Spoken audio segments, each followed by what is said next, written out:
স্পর্শ করার চেষ্টা করবি না। তোকে আমি স্বামী হিসেবে কখনোই গ্রহণ করতে পারবো না, কারণ তুই একটা কাজের ছেলে। তোকে যতই আম্মু ছেলে বলে দাবি করুক না কেন, আমি তোকে সব সময় কাজের ছেলে হিসেবেই দেখে এসেছি। তাহলে আঙ্কেল, আন্টিকে কেন তুমি বললে না আমাকে তুমি পছন্দ করো না, তুমি অন্য কাউকে পছন্দ করো, তার সাথে সারা জীবন থাকতে চাও? তাহলে মিথ্যা নাটক করে বিয়ে করার কি প্রয়োজন ছিল? তোর উপর আমার কিছু প্রতিশোধ নেওয়ার বাকি আছে। সেই প্রতিশোধগুলো নেওয়ার জন্য তোকে কিছুদিন ব্যবহার করব।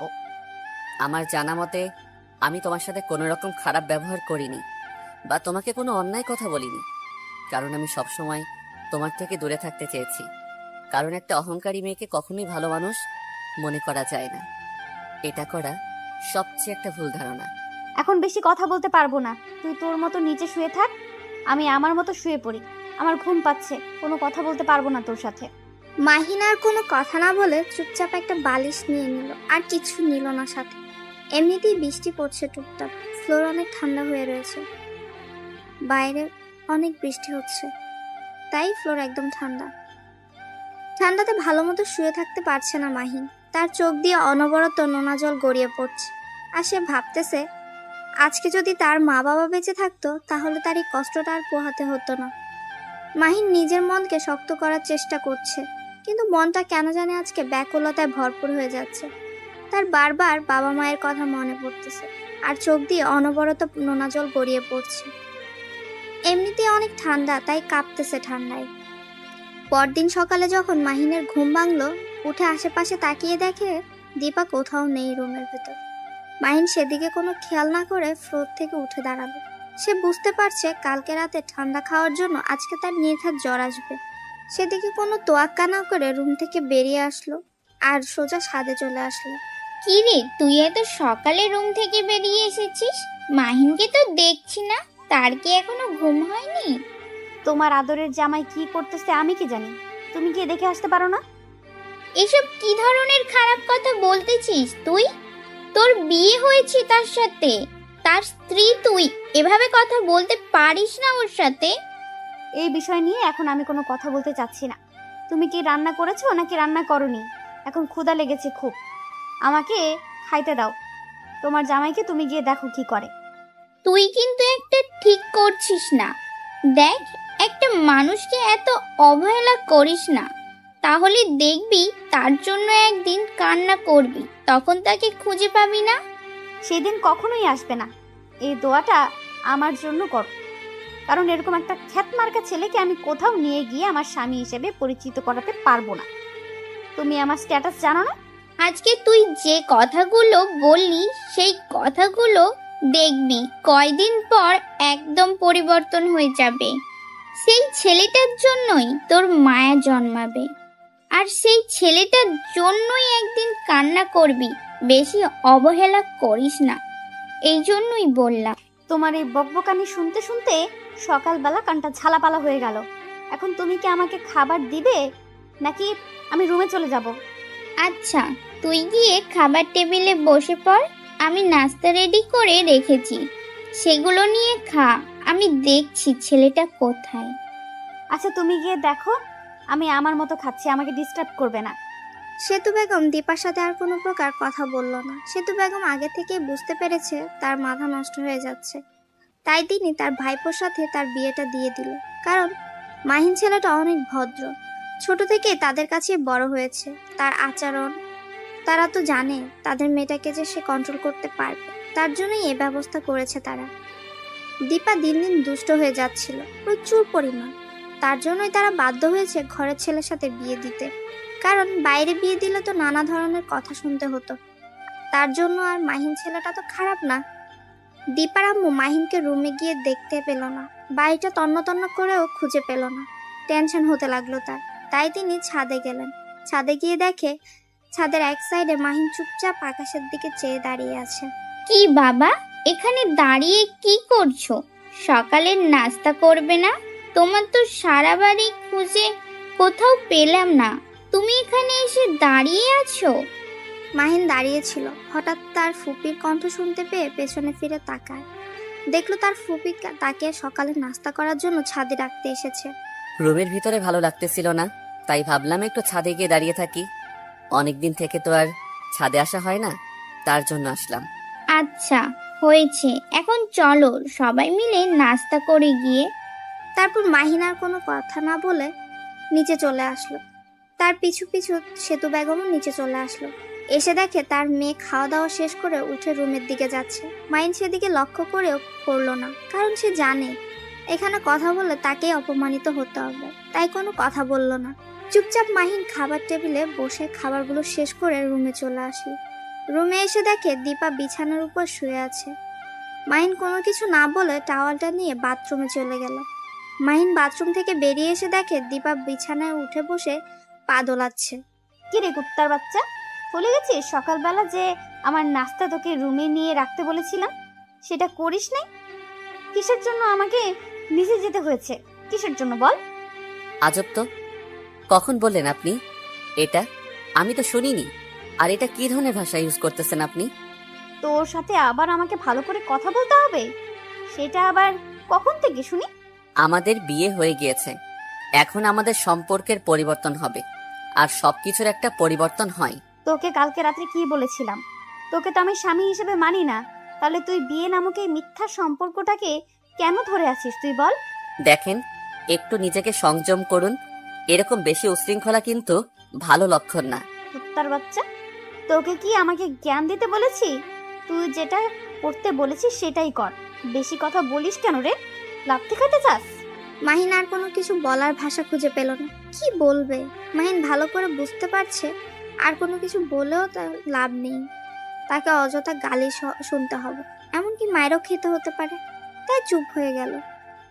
দীপা যেটা করতে বলেছে সেটাই করে দিচ্ছে মাহিন। দীপা একবার বলছে পা টিপে দিতে, তো একবার বলছে পানি এনে দিতে, আর একবার বলতেছে মাথায় তেল দিয়ে দিতে। মাহিন একদম হযবরলের মধ্যে পড়ে গিয়েছে। কি করবে কি করবে না বুঝতে পারছে না। নিজের কষ্টটা বুকের ভেতর চেপে রেখে তার কাজগুলো করে দিচ্ছে সে। অনেক হয়েছে, এখন যা গিয়ে আমার জন্য কফি বানিয়ে নিয়ে আয় 5 মিনিটের ভেতরে। মাহিন কোনো কথা না বলে চুপচাপ সেখান থেকে তাড়াতাড়ি বেরিয়ে আসলো, আর চোখ থেকে 2-1 ফোঁটা পানি গড়িয়ে পড়লো। কি করবে সে বোঝে না। তাড়াতাড়ি রান্নাঘরে গিয়ে কফি বানিয়ে নিয়ে আসলো। ওর হাতে দিয়ে চুপচাপ অন্যদিকে তাকিয়ে নিচে বসে পড়লো। তোকে এখানে কি আমি বসে থাকতে বলেছি? ঘরটা পরিষ্কার করবে কে শুনি? তাড়াতাড়ি ঘরটা পরিষ্কার কর, আর সুন্দর করে সবকিছু পরিষ্কার করবি, আর সুন্দর করে সাজিয়ে রাখবি। আমি কালকে রাতে অনেক ঠান্ডা খেয়েছি, তাই একটু শরীর খারাপ করছে। পরে করি, যখন একটু আরাম পাবো তখন করে দেব। কাজের ছেলেদের আবার কিসের আরাম? তোর কি বিশ্রাম নিতে হয়? তোকে তো কাজ করে খেতে হবে। কাজ কর, না করলে তোকে ভাত দেবে কে? এখানে এখানে কি বসে বসে খাইতে এসেছিস তুই? মাহিনের মুখ একদম চুপ হয়ে গেল। কি বলবে বুঝতে পারছে না। আজকে এতিম বলে তাকে কত কথা শুনতে হচ্ছে, তাও আবার বিয়ে করা বউয়ের মুখ থেকে। ভাগ্যে লেখা ছিল তাকে? এটাই কি ভাগ্যে লেখা ছিল তার? কে জানে। মাহিন আস্তে আস্তে সবকিছু পরিষ্কার করতে লাগলো। মাহিনের গা প্রচুর গরম হয়ে যাচ্ছে, কালকে রাতে ঠান্ডা খেয়েছে তাই হয়তো। একসময় পরিষ্কার করতে করতে হাঁপিয়ে গিয়ে ফ্লোরে বসে পড়লো মাহিন। কিরে, সকালের কি খাওয়া দাওয়া কম করে খেয়েছিস নাকি এত তাড়াতাড়ি হাঁপিয়ে গেলি? একটা রুম ভালো মতো পরিষ্কার করতে পারিস না? বললাম তো, কালকে রাত্রে ঠান্ডা লাগার ফলে আজকে আমার মনে হয় জ্বর আসবে, তার জন্য কোনো কিছু ঠিক মতো করতে পারতেছি না। আর বাহানা দেখাতে হবে না, তুই আমার চোখের সামনে থেকে সরে যা, না হলে কিন্তু পিটানি খাবি। আমার কি দোষ ছিল? কালকে আপনি আমাকে রাত্রে ফ্লোরে শুয়ে থাকতে বলেছিলেন, যার ফলে ঠান্ডা খেয়েছি। এখন শরীরে তাপমাত্রা বেড়ে যাচ্ছে, জ্বর আসবে। হয়েছে, আর আমাকে দোষারোপ করতে হবে না। এখন তুই যা, গিয়ে কোথাও পড়ে থাক, আমার চোখের সামনে থেকে চলে যা। মাহিন চুপচাপ রুম থেকে বেরিয়ে পড়লো। তার জীবনে এরকম খারাপ দিন আসবে সে কখনো কল্পনাও করতে পারেনি। বিয়ের আগে তো ভালোই ছিল, কারণ বিয়ের আগে মাহিন কখনোই দীপার সামনে যেত না, এরকম কথা বলার জন্যই সবসময় দূরে থাকতো তার থেকে। এখন তো বিয়ে হয়ে গেছে, তাও আবার নতুন। এখন তো তাকে রেখে বাইরে গেলে আন্টি আবার কষ্ট পাবে। মাহিন কি করবে না করবে একদমই দুশ্চিন্তায় পড়ে যাচ্ছে। নিজের মনকে বারবার সান্ত্বনা দেওয়ার চেষ্টা করছে, কিন্তু নিজের মনটা অশান্ত হয়ে যাচ্ছে বারবারই। একটা মানুষের জন্য 2টা মানুষকে সে কষ্ট তো দিতে পারে না, তাই সে কোথাও যেতেও পারছে না। আর আঙ্কেল আন্টির জন্য শত কষ্ট বুকের ভেতর চেপে রেখে মাহিন রুমে প্রবেশ করে। ঘরের এক কোনায় গিয়ে বসে পড়ল। দীপা দেখেও না দেখার ভান করে ফোন টিপতেছে। যদি আপনাদের কাছে ভালো লাগে তাহলে পরবর্তী পর্ব দিব। মাহিনের গত রাতে ঠান্ডা লাগার ফলে এখন প্রচুর জ্বর এসেছে। ঘরে এক কোণায় বসে কাঁপছে সে মাহিন, কিন্তু দীপার সেদিকে কোনো খেয়ালই নেই। দীপা তার ইচ্ছে মতো ফোন টিপছে, এদিক সেদিক সে কোনো দিকেই তাকাচ্ছে না, ফোনে চ্যাটিং নিয়েই সে ব্যস্ত। কিন্তু এদিকে যে তার স্বামীর জ্বরে কাঁপছে সেদিকে তার কোনো খেয়ালই নেই। মাহিন নিজেকে যথেষ্ট সংযমে রাখার চেষ্টা করছে, নিজেকে কন্ট্রোল করতে চেষ্টা করতেছে, কিন্তু জ্বরের তাপমাত্রা এতই বেড়ে গিয়েছে যে সে নিজেকে কন্ট্রোল করতে না পেরে ফ্লোরে পড়ে গেল। মাহিন ফ্লোরে পড়ে যাওয়ার ফলে শব্দ হলো। তখন দীপা তাকিয়ে দেখে যে মাহিন নিচে ছটফট করতেছে। তখন দীপা ফোনটা রেখে উঠে মাহিনের কাছে চলে আসলো। কিরে, এখানে নাটক করতেছিস কিসের জন্য? তোকে না বলছি বাইরে যা, বাইরে গিয়ে যত নাটক আছে করতে থাক। আমার রুমে এত নাটক ভালো লাগে না বলে দিলাম। মাহিন জ্বরের জন্য কোনো কথা বলতে পারছে না। তার এখন সবকিছু কেমন যেন বিরক্ত লাগতেছে। চুপচাপ সেখানে শুয়ে কাঁপতেছে মাহিন। কিরে, কথা কানে যায় না? বলছি না রুম থেকে বের হয়ে যা। এখানে শুয়ে আছিস কিসের জন্য? বলছি না রুম থেকে বের হয় এক্ষুনি। দীপার কথা শুনে মাহিন ওঠার চেষ্টা করছে, কিন্তু সে উঠতে পারছে না, বারবারই পড়ে যাচ্ছে। এটা দেখে দীপা ভাবতেছে মাহিন হয়তো নাটক করছে তার সাথে, তার মন গলানোর জন্য। কিন্তু মাহিন তো নাটক করছে না, তার তো সত্যিই অবস্থা খুবই করুণ। কিন্তু দীপা ভাবছে সে নাটক করছে। দীপার অহংকার, তার মনে হচ্ছে যে সে অসুস্থতার নাটক করছে। যখন মাহিন বারবার চেষ্টা করে উঠতে পারছে না, তখন মাহিনের আবার সেখানেই শুয়ে পড়ল আর চোখ দিয়ে পানি ছেড়ে দিল। আজকে মাহিনের খুব মনে পড়ে যাচ্ছে তার মা বাবার কথা। যদি আজকে তার আব্বু আম্মু বেঁচে থাকতো তাহলে তার এই করুণ অবস্থায় তার আম্মু কখনোই বসে থাকতে পারতো না, এখানে এসে তার সেবা করত। এখানে এতদিন থেকে সে আছে, কিন্তু কখনো তার আঙ্কেল আন্টি তাকে মা বাবার অভাব বুঝতে দেয়নি। কিন্তু আজকে বিয়ে হওয়ার পর সে হাড়ে হাড়ে বুঝতে পারছে মা বাবা মর্ম।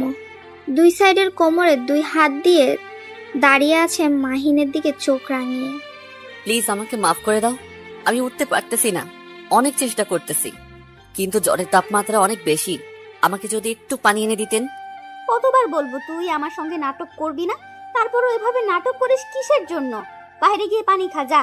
তার কথা শুনে মাহিনের আর কোনো কথা বলার নেই, ভাষা নেই। কি বলবে তাকে? সে দেখতে পাচ্ছে যে একটা মানুষ রোগে আক্রান্ত হয়ে কান্না করতেছে, তাকে একটু সাহায্য করার বদলে এমন তিরস্কার করছে। মেয়েটা যদি অন্য বা অপরিচিত কেউ হতো তাহলে হয়তো কষ্টটা লাগতো না। আসলে প্রিয় মানুষগুলোর কষ্টগুলো তীরের মতো আঘাত করে বুকের ভেতর। মাহিন কখনো কল্পনা করতে পারেনি যে তার এই অবস্থা হবে। সামান্য একটু জ্বর হয়েছে আর তার সেবা করার মানুষ খুঁজে পাচ্ছে না সে। হয়তো তার আন্টি শুনলে ছুটে আসবে তার সেবা করার জন্য, তিনি তো জানে না। আর তার নিজের বই তাকে অবহেলা করছে, এটা তো মানুষের কাজ হতে পারে না, তাই না? আচ্ছা, তাহলে আপনি একটু কাজ করুন, আমাকে একটু লাঠি বা ধরার মতো কিছু এনে দেন, আমি আমার রুমে চলে যাচ্ছি। তোকে বলেছি না কানের কাছে প্যান প্যান করবি না? এরকম ভ্যান ভ্যান করতেছিস কিসের জন্য শুনি? আপনি কি মানুষ না? আমার জন্য কি একটু মায়া হয় না আপনার? আপনি এভাবে কথা বলছেন কিসের জন্য? আজকে অসুস্থ বলে আপনি আমাকে জ্বালাচ্ছেন, তাড়িয়ে দিচ্ছেন।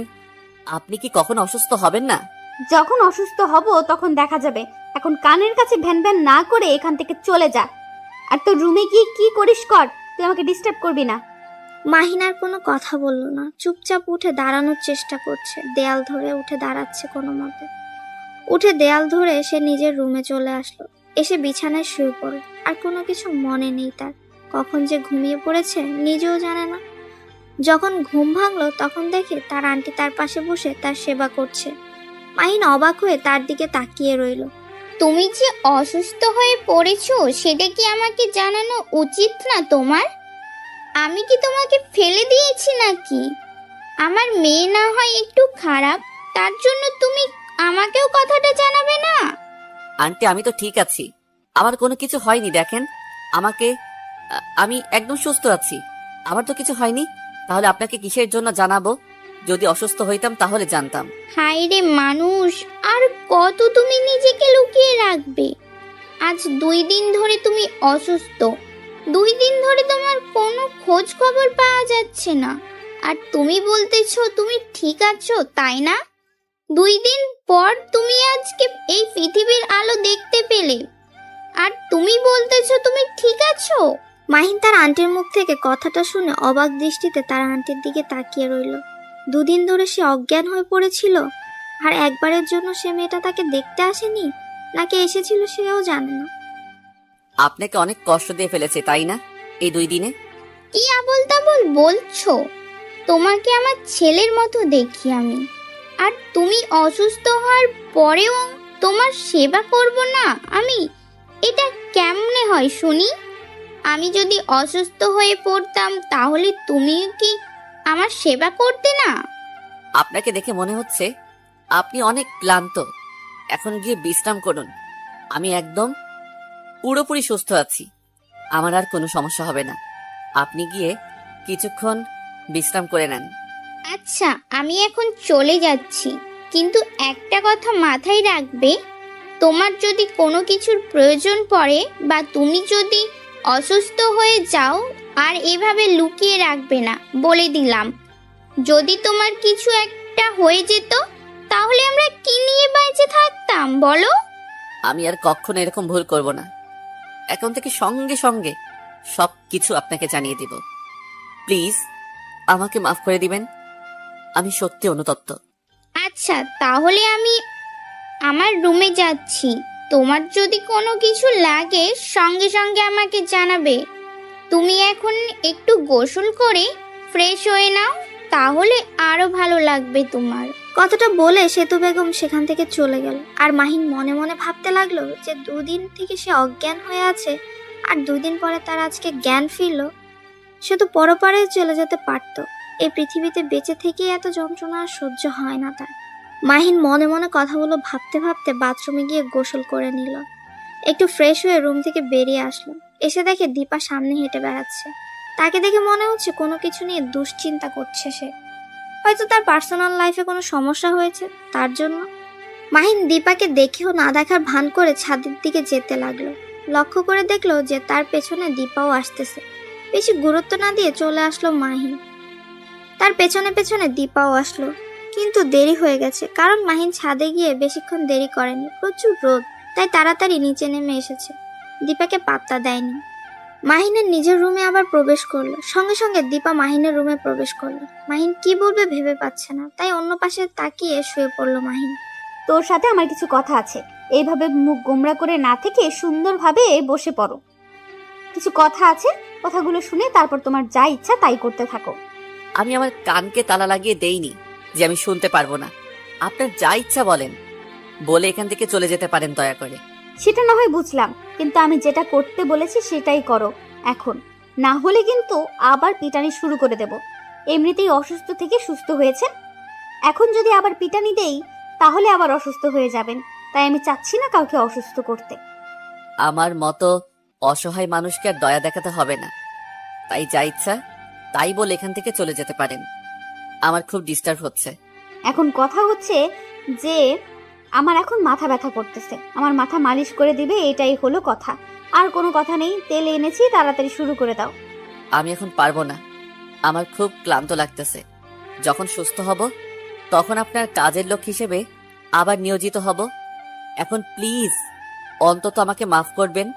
এখানে আমার মাথা ব্যথা করতেছে আর তুই এভাবে শুয়ে থাকবি, সেটা তো আমি কখনোই মেনে নিতে পারবো না। তুই আমার মাথায় তেল মালিশ করে দিবি, না হলে কিন্তু। মাহিন কোনো কথা না বলে চুপচাপ উঠে দেয়ালের সাথে গা হেলান দিয়ে বসে পড়ল, কারণ ঠিকমতো তো এখনো সুস্থ হতে পারেনি পুরোপুরি। দীপা গিয়ে বসে পড়লো বিছানার এক সাইডে। মাহিন তেলের বোতলটা হাতে নিয়ে আস্তে আস্তে দীপার মাথায় তেল মালিশ করতে লাগলো। মাহিনের খুব কষ্ট হচ্ছে, কারণ একটা অসুস্থ মানুষ, তার এখন কোনো কিছু ভালো লাগবে না। একটা অসুস্থ মানুষের মর্ম বুঝতে পারবে একটা সুস্থ মানুষ কখনো? অসুস্থ মানুষের মন কেউ বুঝে না। কিরে, হাতে কি শক্তি হারিয়ে ফেলেছিস নাকি? এই 2 দিন, ওই 2 দিন থেকে নাটক তো ভালোই করলি। 2 দিন আমার আম্মুর কাছ থেকে তো ভালোই সেবা যত্ন নিলি। কি আর করব, গরিব মানুষ, বাপ মা নেই, তাই অন্যজনকে কষ্ট দিলাম। তোর মতো ছোট লোক আর কি করতে পারে? এগুলোই তো করতে পারে, তাই না? তোকে আর কি বলবো, আর কিছু বলতে চাচ্ছি না। অসুস্থ হয়ে গেছিস, একটু তো তোকে সহমর্মিতা দেখাতে হবে। আপনার মতো অহংকারী মানুষ আমি হাতে গোনা কয়েকজনকে দেখেছি, বলতে গেলেও ভুলে হবে। শুধু আপনাকে দেখেছি, কারণ একটা অসুস্থ মানুষকে যে এইভাবে কষ্ট দিতে পারে সে কখনো মানুষ হতে পারে না, সে পশু। বেশি রকম কথা বলতে পারবো না আর বকবক করতে পারবো না তোর সাথে। এখন মাথা ব্যথা করতেছে, তাই তাড়াতাড়ি মাথায় তেল মালিশ করে দে। মাহিন কোনো কথা না বলে চুপচাপ নিজের মতো করে তেল মালিশ করে দিচ্ছে, আর দীপা চোখ বন্ধ করে সেটা অনুভব করছে। দীপা মনে এখন অন্য কিছু চলছে, মাহিন সেটা হয়তো বুঝতে পারছে না। ক্লান্ত শরীর নিয়ে মালিশ করতেছে, হঠাৎ করে তার চোখ থেকে 2 ফোঁটা জল গড়িয়ে পড়লো। অনেক হয়েছে, আর মাথায় মালিশ করতে হবে না। এখন আমি উঠে বিছানায় শুয়ে পড়তেছি, তুই পা দুটো একটু মালিশ করে দে। মাহিন কি বলবে বুঝতে পারছে না। মাহিন ক্লান্ত শরীর নিয়ে বসে পড়লো বিছানায়। দীপা তার পাশ দিয়ে শুয়ে পড়লো। দীপার ইচ্ছে করছে তাকে জড়িয়ে ধরে নিজের মনের কষ্টগুলো শেয়ার করতে, কিন্তু সে তো তার ভালোবাসাটা বুঝে না। মাহিন শুয়ে পড়েছে দেখে দীপা আর কিছু বলল না। এখন দীপার একটু খারাপ লাগতেছে। একটা অসুস্থ মানুষ এখন ঠিকমতো সুস্থ হয়নি, তাকে দিয়ে তো কাজ করা ঠিক হবে না। তার জন্য দীপা মাহিনের সাইডে শুয়ে পড়লো, উঠে গেল না আর। এটা আমি কি ধরনের ব্যবহার করতেছি তার সাথে? তার সাথে আমার বিয়ে হয়ে গিয়েছে, আমি কেন করতেছি তার সাথে এরকম? আমার তো বোঝা উচিত ছিল যে সে একজন অসুস্থ মানুষ, তাকে এরকম চাপ দেওয়া ঠিক হবে না। আমি এরকম অবুঝের মতো কাজ কেন করতেছি? দীপা পিছনে ফিরে দেখে মাহিন অন্য পাশে হয়ে শুয়ে আছে। দীপা আস্তে করে মাহিনের মাথায় হাত দিয়ে দেখে জ্বর আছে কি। হ্যাঁ, এখন জ্বর আছে। দীপা বিছানা ছেড়ে উঠে গিয়ে বাইরে থেকে 1 বাটি পানি আর সাথে একটা রুমাল নিয়ে আসলো। রুমালটা ভিজিয়ে মাহিনের কপালে লাগিয়ে দিতে লাগলো। হঠাৎ করে মাহিন অনুভব করতে লাগলো তার কপালে কেউ কিছু লাগিয়ে দিচ্ছে। তাই সে চোখ খুলে তাকিয়ে অবাক হয়ে তাকিয়ে রইল দীপার দিকে। মাহিন কি বলবে বুঝতে পারছে না, শুধু অবাক হয়েই দীপার দিকে একদৃষ্টিতে তাকিয়ে আছে। দীপা সেটা দেখেও না দেখার ভান করে তার মতো করে কাজ চালিয়ে যাচ্ছে। তাই মাহিন উঠে একটু সরে বসলো। সেটা দেখে দীপার প্রচন্ড রাগ হলো। আমি এখানে একটা কাজ করতেছি, এইভাবে সরে গেলে কিসের জন্য শুনি? নাকি এখন একটু খাতিরদারি করতেছি দেখে ভাব দেখাচ্ছ? মাহিন কোনো কথা না বলে চুপচাপ সেখানে বসে রইল, আর দীপা অবাক দৃষ্টিতে তাকিয়ে রইল। মনে মনে ভাবতে লাগলো, এটা কি সে স্বপ্ন দেখছে নাকি বাস্তব? দীপার হঠাৎ এত পরিবর্তন ভেবে পাচ্ছে না মাহিন। কি করবে না করবে, নাকি অন্য কোনো প্ল্যানিং আছে দীপার, যেটা মাহিন ভেবে পাচ্ছে না? কি হলো, এইভাবে ওখানে গুটিসুটি মেরে বসে আছো কিসের জন্য? শুয়ে পড়ো বলছি, না হলে কিন্তু কি করব নিজেও জানি না। যেটা বলতেছি সেটাই করো, না হলে তোমার জন্য ভালো হবে না বলে দিলাম। মাহিন এবার কোনো কথা না বলে চুপচাপ শুয়ে পড়লো, আর মনে মনে ভাবতে লাগলো হঠাৎ করে দীপার এত পরিবর্তন কেন, কিসের জন্য? সে কি কোনো প্ল্যান করতেছে, নাকি তাকে বাসা থেকে তাড়িয়ে দেওয়ার জন্য? মাহিনকে তাড়াতাড়ি সুস্থ করে বাসা থেকে তাড়িয়ে দিবে নাকি? বুঝছে না মাহিন। আচ্ছা, আমার এখন অনেক ঠান্ডা লাগতেছে, তাই আর পানি দিতে হবে না আমার কপালে, মানে ভিজা রুমালটা আর আমার কপালে দিতে হবে না। আপনি আপনার রুমে গিয়ে বিশ্রাম করুন, আমি একটু একা থাকতে চাই। কেন? আমি থাকলে এখানে কি সমস্যা? আমার বাসায় আমি যেখানে সেখানে থাকতে পারবো, তোমাকে এটা নিয়ে কথা বলতে হবে না। এখন আমি এখানে থাকতে ইচ্ছে করতেছে, আমি এখানেই থাকবো। তুমি চুপচাপ মেরে এখানে শুয়ে থাকো।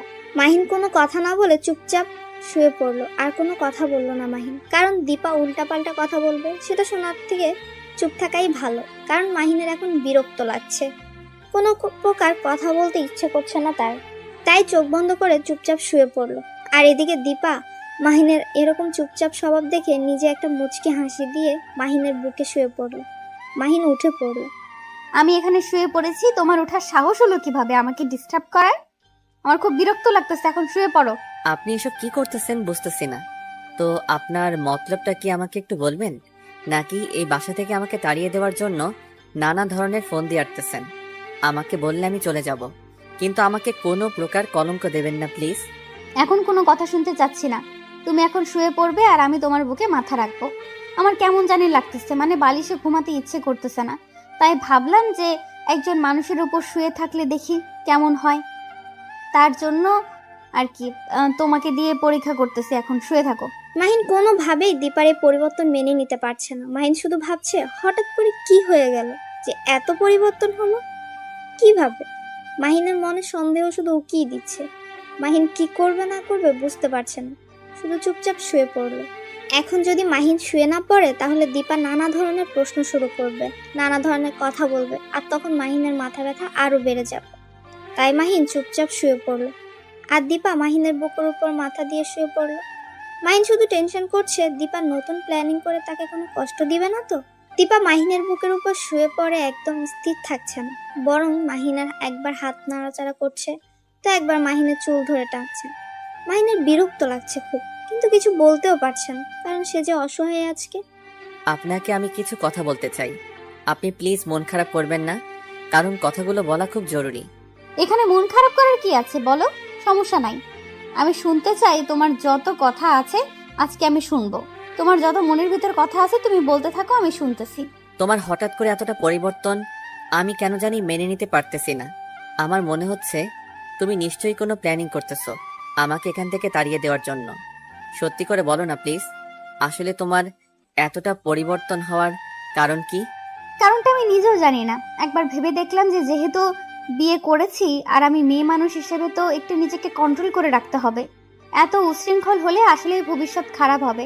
আর আমরা তো মুসলিম মানুষ, আমাদের একটা বিবাহ যেহেতু হয়ে গেছে, স্বামীকে কষ্ট দেওয়া তো ঠিক না। আমি এতটাও খারাপ না তুমি যতটা ভাবো, কিন্তু আমি ততটাও খারাপ যতটা তুমি ভাবো না। তোমার কথার আমি কিছু বুঝলাম না। আসলে তুমি কি বোঝাতে চাচ্ছ আমাকে? আর তুমি কেন আমার সাথে এত ভালো ব্যবহার করতেছো? নিশ্চয়ই তার একটা কারণ আছে, তাই না? সেটা ঠিক বলেছ, কারণ ছাড়া কেউ পরিবর্তন হয় না। আমারও কিছু কারণ আছে, তার জন্য আমি পরিবর্তন হয়েছি। আস্তে আস্তে সবকিছু জানতে পারবে। এখন এত প্রেশার দিও না, আমার ঘুম পাচ্ছে, আমাকে ঘুমাতে দাও। মাহিন একদম চুপ হয়ে গেল। সে বুঝতে পারছে না কি করবে। দীপাকে নিজের বুক থেকে সরাতেও পারছে না আর রাখতেও পারছে না। তার কেমন যেন অস্থির লাগছে। এই বিষয়টা হঠাৎ করে এত পরিবর্তন কেন, কেমন যেন লাগছে মাহিনের মনের ভেতরে, কেমন যেন করছে। কি করবে না করবে সে বুঝে উঠতে পারছে না। আচ্ছা চলো, এখন আমরা ছাদে যাব, আর রুমের ভেতর থাকতে ইচ্ছে করতেছে না। তুমি এখন আমার সাথে যাবে। দীপার এমন কথা শুনে হঠাৎ মাহিন চমকে উঠল। কি করবে বা কি বলবে বুঝতে পারছে না।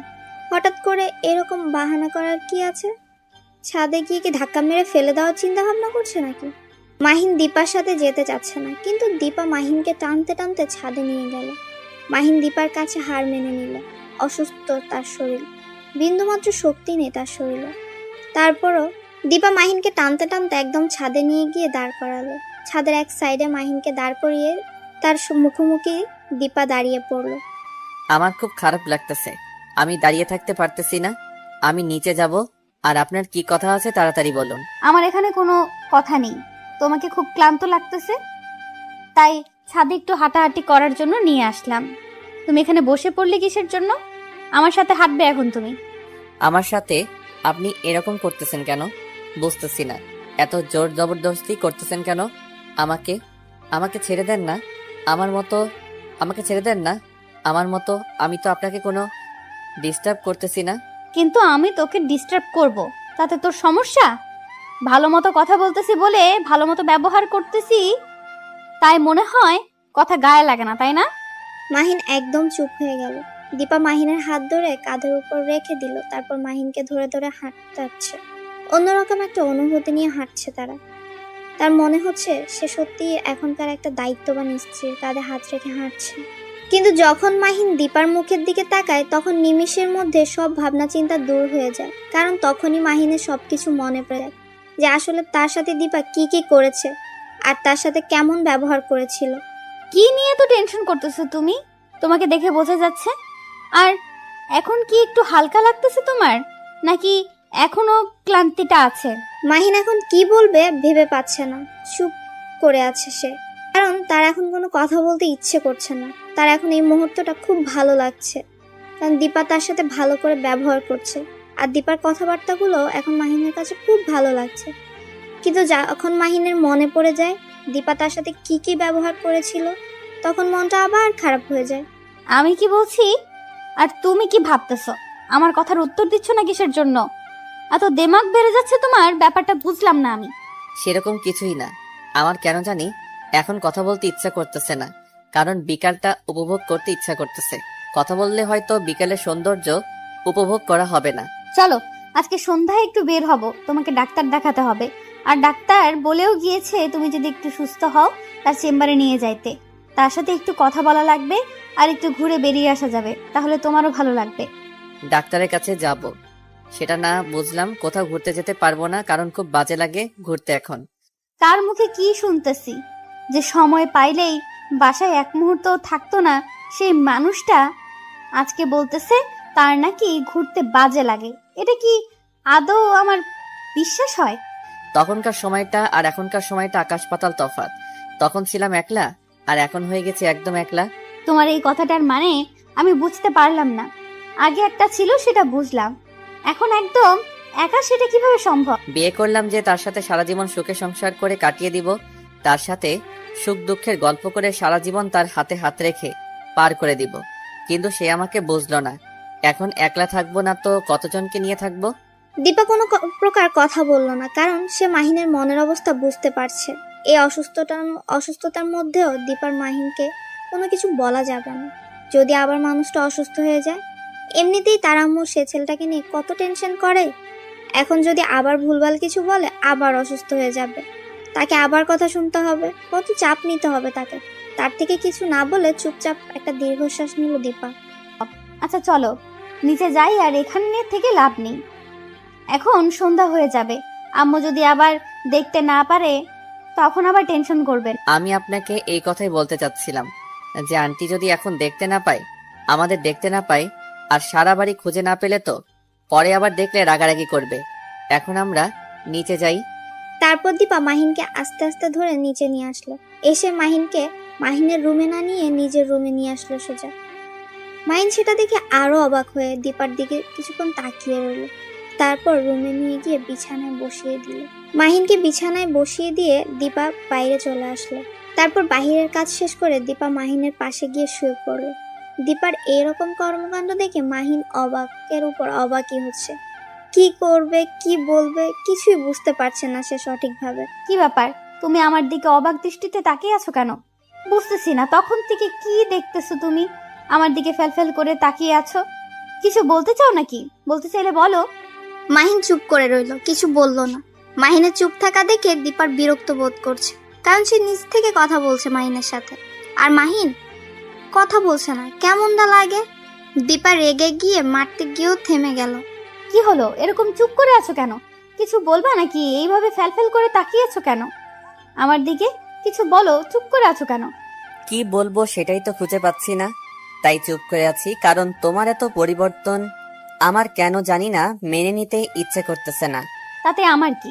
এখন চুপচাপ শুয়ে থাকো তো, আমাকে ডিস্টার্ব করবে না। এত ডিস্টার্ব করো কিসের জন্য বুঝি না। কথা বলো না, আবার ডিস্টার্ব করো। ডিস্টার্ব করো আমাকে, এটা ঠিক না। আমি কখন ডিস্টার্ব করলাম? ডিস্টার্ব তো তুমি করতেছো আমাকে। তোমার জন্য তো আমি ঠিক মতো ঘুমাতে পারতেছি না। এমনিতে অসুস্থ শরীর, তারপর তোমার অত্যাচার ভালো লাগে বলো? এত বড় সাহস তোমার, তুমি আমাকে বকা দিচ্ছ? তোমাকে আমি দেখো কি করি। কথাটা বলে দীপা মাহিনের উপর শুয়ে পড়ল, পুরো শরীর মাহিনের শরীরের উপর। মাহিন কি বলবে বুঝতেছে না, কারণ তার একটু অন্যরকম ফিল কাজ করছে। এখন তার ইচ্ছে করছে যে দীপাকে শক্ত করিয়ে জড়িয়ে ধরে একটু আদর দিতে, কিন্তু সে তো তাকে ভালোবাসে না, আর সে অধিকারও তো তাকে দেয়নি দীপা। দীপা বুঝতে পারছে যে মাহিন তার উপর দুর্বল হয়ে যাচ্ছে, তাই দীপা ইচ্ছাকৃতভাবে মাহিনকে আরো শক্ত করে জড়িয়ে ধরলো, যাতে করে দীপাকে মাহিন একটু আদর করে দেয়। কিন্তু মাহিন ভয়ে দীপাকে স্পর্শ পর্যন্ত করছে না। দীপা কখন কি বলে আর কখন কি করে বসে তা বুঝতে পারে না মাহিন, তার জন্যই চুপচাপ শুয়ে আছে রোবটের মতো। দীপার খুব খারাপ লাগতেছে, কিন্তু কিচ্ছু বলতেছে না, শুধু দেখতেছে মাহিন কতক্ষণ নিজেকে কন্ট্রোল রাখতে পারে। দীপা ইচ্ছাকৃতভাবে মাহিনের সাথে একটু দুষ্টুমি করা শুরু করে দিল। মাহিনের গলায় নিজের ঠোঁট দুটো বসিয়ে দিল। মাহিন কি করবে না করবে বুঝতে পারছে না, কারণ তার কেমন যেন একটা ফিলিংস কাজ করতেছে। সেই ফিলিংসটা যে আগে কখনো অনুভব করেনি। আজকে কেন যেন দীপার নিঃশ্বাসটা তার হৃদয়ের স্পন্দনকে বাড়িয়ে দিচ্ছে। দীপা বুঝতে পারছে মাহিন দুর্বল হয়ে যাচ্ছে তার উপর, তাই মাহিনকে আরো দুর্বল করতে দীপা মাহিনের ঠোঁটে তার ঠোঁট দুটো বসিয়ে দিল। মাহিনের খুব অস্থির লাগছে, কি করবে বুঝতে পারছে না সে। কোনোভাবেই দীপাকে তার উপর থেকে সরাতে পারছে না। দীপাকে সরাতে গেলে দীপা মাহিনকে আরো শক্ত করে আঁকড়ে ধরছে। প্লিজ আমাকে ছেড়ে দেন। আপনি এসব কি করতেছেন? আমার খুব বাজে লাগতেছে। আপনি আমাকে ছেড়ে দেন। কি বলেছিলাম মনে নাই? আমার যা ইচ্ছা তাই করব, তুমি কোনো কথা বলতে পারবে না। চুপচাপ শুধু সহ্য করতে হবে তোমাকে। তার জন্য আপনি আমাকে এইভাবে অত্যাচার করবেন, এটা কিন্তু ঠিক না। আজকে অসুস্থ বলে আপনি আমাকে যা তা করতেছেন, তাই না? আর আপনি করে বলতেছো কিসের জন্য? এখন থেকে তুমি করে বলবে, আর আমাকে তুমি আদর করে দিবে এখন। কথাটা বলে দীপা মাহিনকে আরো শক্ত করে জড়িয়ে ধরলো। মাহিন নিজেকে কন্ট্রোল রাখতে পারছে না। মাহিন কি করবে বুঝতে পারছে না। দীপাকে সরিয়ে দিতে ইচ্ছেও করছে না, কারণ মাহিন একটা ছেলে, রোবট তো আর না। মাহিনেরও খুব ইচ্ছে করছে দীপাকে একটু আদর করে দিতে, কিন্তু দীপা যে পরে কি বলবে সেটা ভেবে ভয়ে শেষ। মাহিন কি করবে বুঝতে পারছে না, নিজেকে কন্ট্রোল রাখতেও পারছে না। এখন কি করবে সে কিছুই বুঝতেছে না। আমার ভালো লাগতেছে না, আমাকে ছেড়ে দেন প্লিজ, আমি ওসব করতে পারবো না। কে বলেছে ভালো লাগে না? আমার যেটা ভালো লাগে আমি সেটা করব। সেটা তো তোমাকে আগেই বলে রাখছি, এখানে বাহানা করার কি আছে? আমি তো ছেড়ে দিচ্ছি না এখন। কথাটা বলে দীপা মাহিনকে আবার শক্ত করে জড়িয়ে ধরলো, আর মাহিনের ভেতরে যেন তোলপাড় শুরু হয়ে গেছে। সে তো একটা মানুষ, রোবট তো আর না, তাই তার ভেতরেও ফিলিংসটা কাজ করতেছে। হঠাৎ করে মাহিনও দীপাকে শক্ত করে জড়িয়ে ধরলো, আর দীপার ঠোঁটে নিজের ঠোঁট দুটো বসিয়ে দিল। দীপা এক মুহূর্তের জন্য অন্যরকম একটা স্বাদ পেল। দীপা ও মাহিনকে কিস করতে লাগলো। দুজনেই ধীরে ধীরে ভালোবাসার সাগরে তলিয়ে গেল। তাদের মিলন হয়ে গেল, কিন্তু এর পরবর্তী রিয়েকশনটা কি হতে পারে কে জানে। মাহিনের ভেতর ভয় কাজ করতেছে। দীপাকে ছেড়ে দিয়ে এক সাইডে শুয়ে পড়ল। দীপা হাঁপিয়ে গেছে, তাই মাহিনের বুকের উপরই আবার শুয়ে পড়ল। সেটা দেখে মাহিন অবাক হচ্ছে, দীপার কোনো রিয়েকশন নেই। এভাবে শুয়ে থাকলে তো আর হবে না, চলো এখন গোসল করতে যাব। আমাকে কোলে করে নিয়ে যাবে। তুমি অসুস্থ হয়েছো তো কি হয়েছে? এখন আমি অসুস্থ, আমাকে কোলে করে নিয়ে যাবে। আমি এটা জানি। এসব কি বলতেছো তুমি? আমি বুঝতেছি না তো। তোমাকে কোলে করে নিয়ে বাথরুমে যেতে হবে, এটা কি ধরনের কথা? তুমি কি পায়ে হাঁটতে পারো না? পায়ে হাঁটতে পারি না এখন, পায়ে হাঁটতে পারবো না, কারণ এখন ব্যথা লাগতেছে, তার কারণে হাঁটতে পারবো না। তুমি ব্যথা দিয়েছো, এখন তুমি আমাকে কোলে করে নিয়ে যাবে আর কোলে করে আনবে, ঝামেলা শেষ। দেখো, আমি এখনো পুরোপুরি সুস্থ না, তাই তোমাকে কোলে করে নিয়ে গিয়ে যদি আবার ফেলে দেই, তখন তো আবার কোমর ভেঙে গেলে আমাকে যত যন্ত্রণা সহ্য করতে হবে। তার থেকে তুমি হেঁটে যাও, সেটাই বেটার হবে। আবার তুমি আমার সাথে তর্ক করতেছো? এবার কিন্তু আম্মুকে বিচার দিব যে তুমি আমাকে ব্যথা দিয়েছো। এখন আমি যেটা করতে বলছি সেটা করবে কিনা। আচ্ছা, বিচার দিতে হবে না, চলো আমি তোমাকে নিয়ে যাচ্ছি। কথাটা বলে মাহিন দীপাকে কোলে তুলে নিল বিছানা থেকে। তারপর দুজনে বাথরুমে চলে আসলো। বাথরুমে চলে এসেছে ঠিকই, কিন্তু কোনো কিছুই সাথে নিয়ে আসেনি দুজনের মধ্যে একজন। গোসল শেষে বের হবে কিভাবে তারা? দুজনে বাথরুমে বন্ধ হয়ে গেল। শেষ পর্যন্ত কোনো উপায় না পেয়ে মাহিন নিজেই বেরিয়ে আসলো ভেজা শরীরে। তারপর রুম থেকে কাপড় নিয়ে আবার বাথরুমে গেল। গিয়ে দেখে দীপার অবস্থা খুবই খারাপ। মাহিন চোখ বন্ধ করে নিল। দীপা সেটা দেখে হাসলো, আর মাহিনের কাছে এসে মাহিনকে জড়িয়ে ধরল।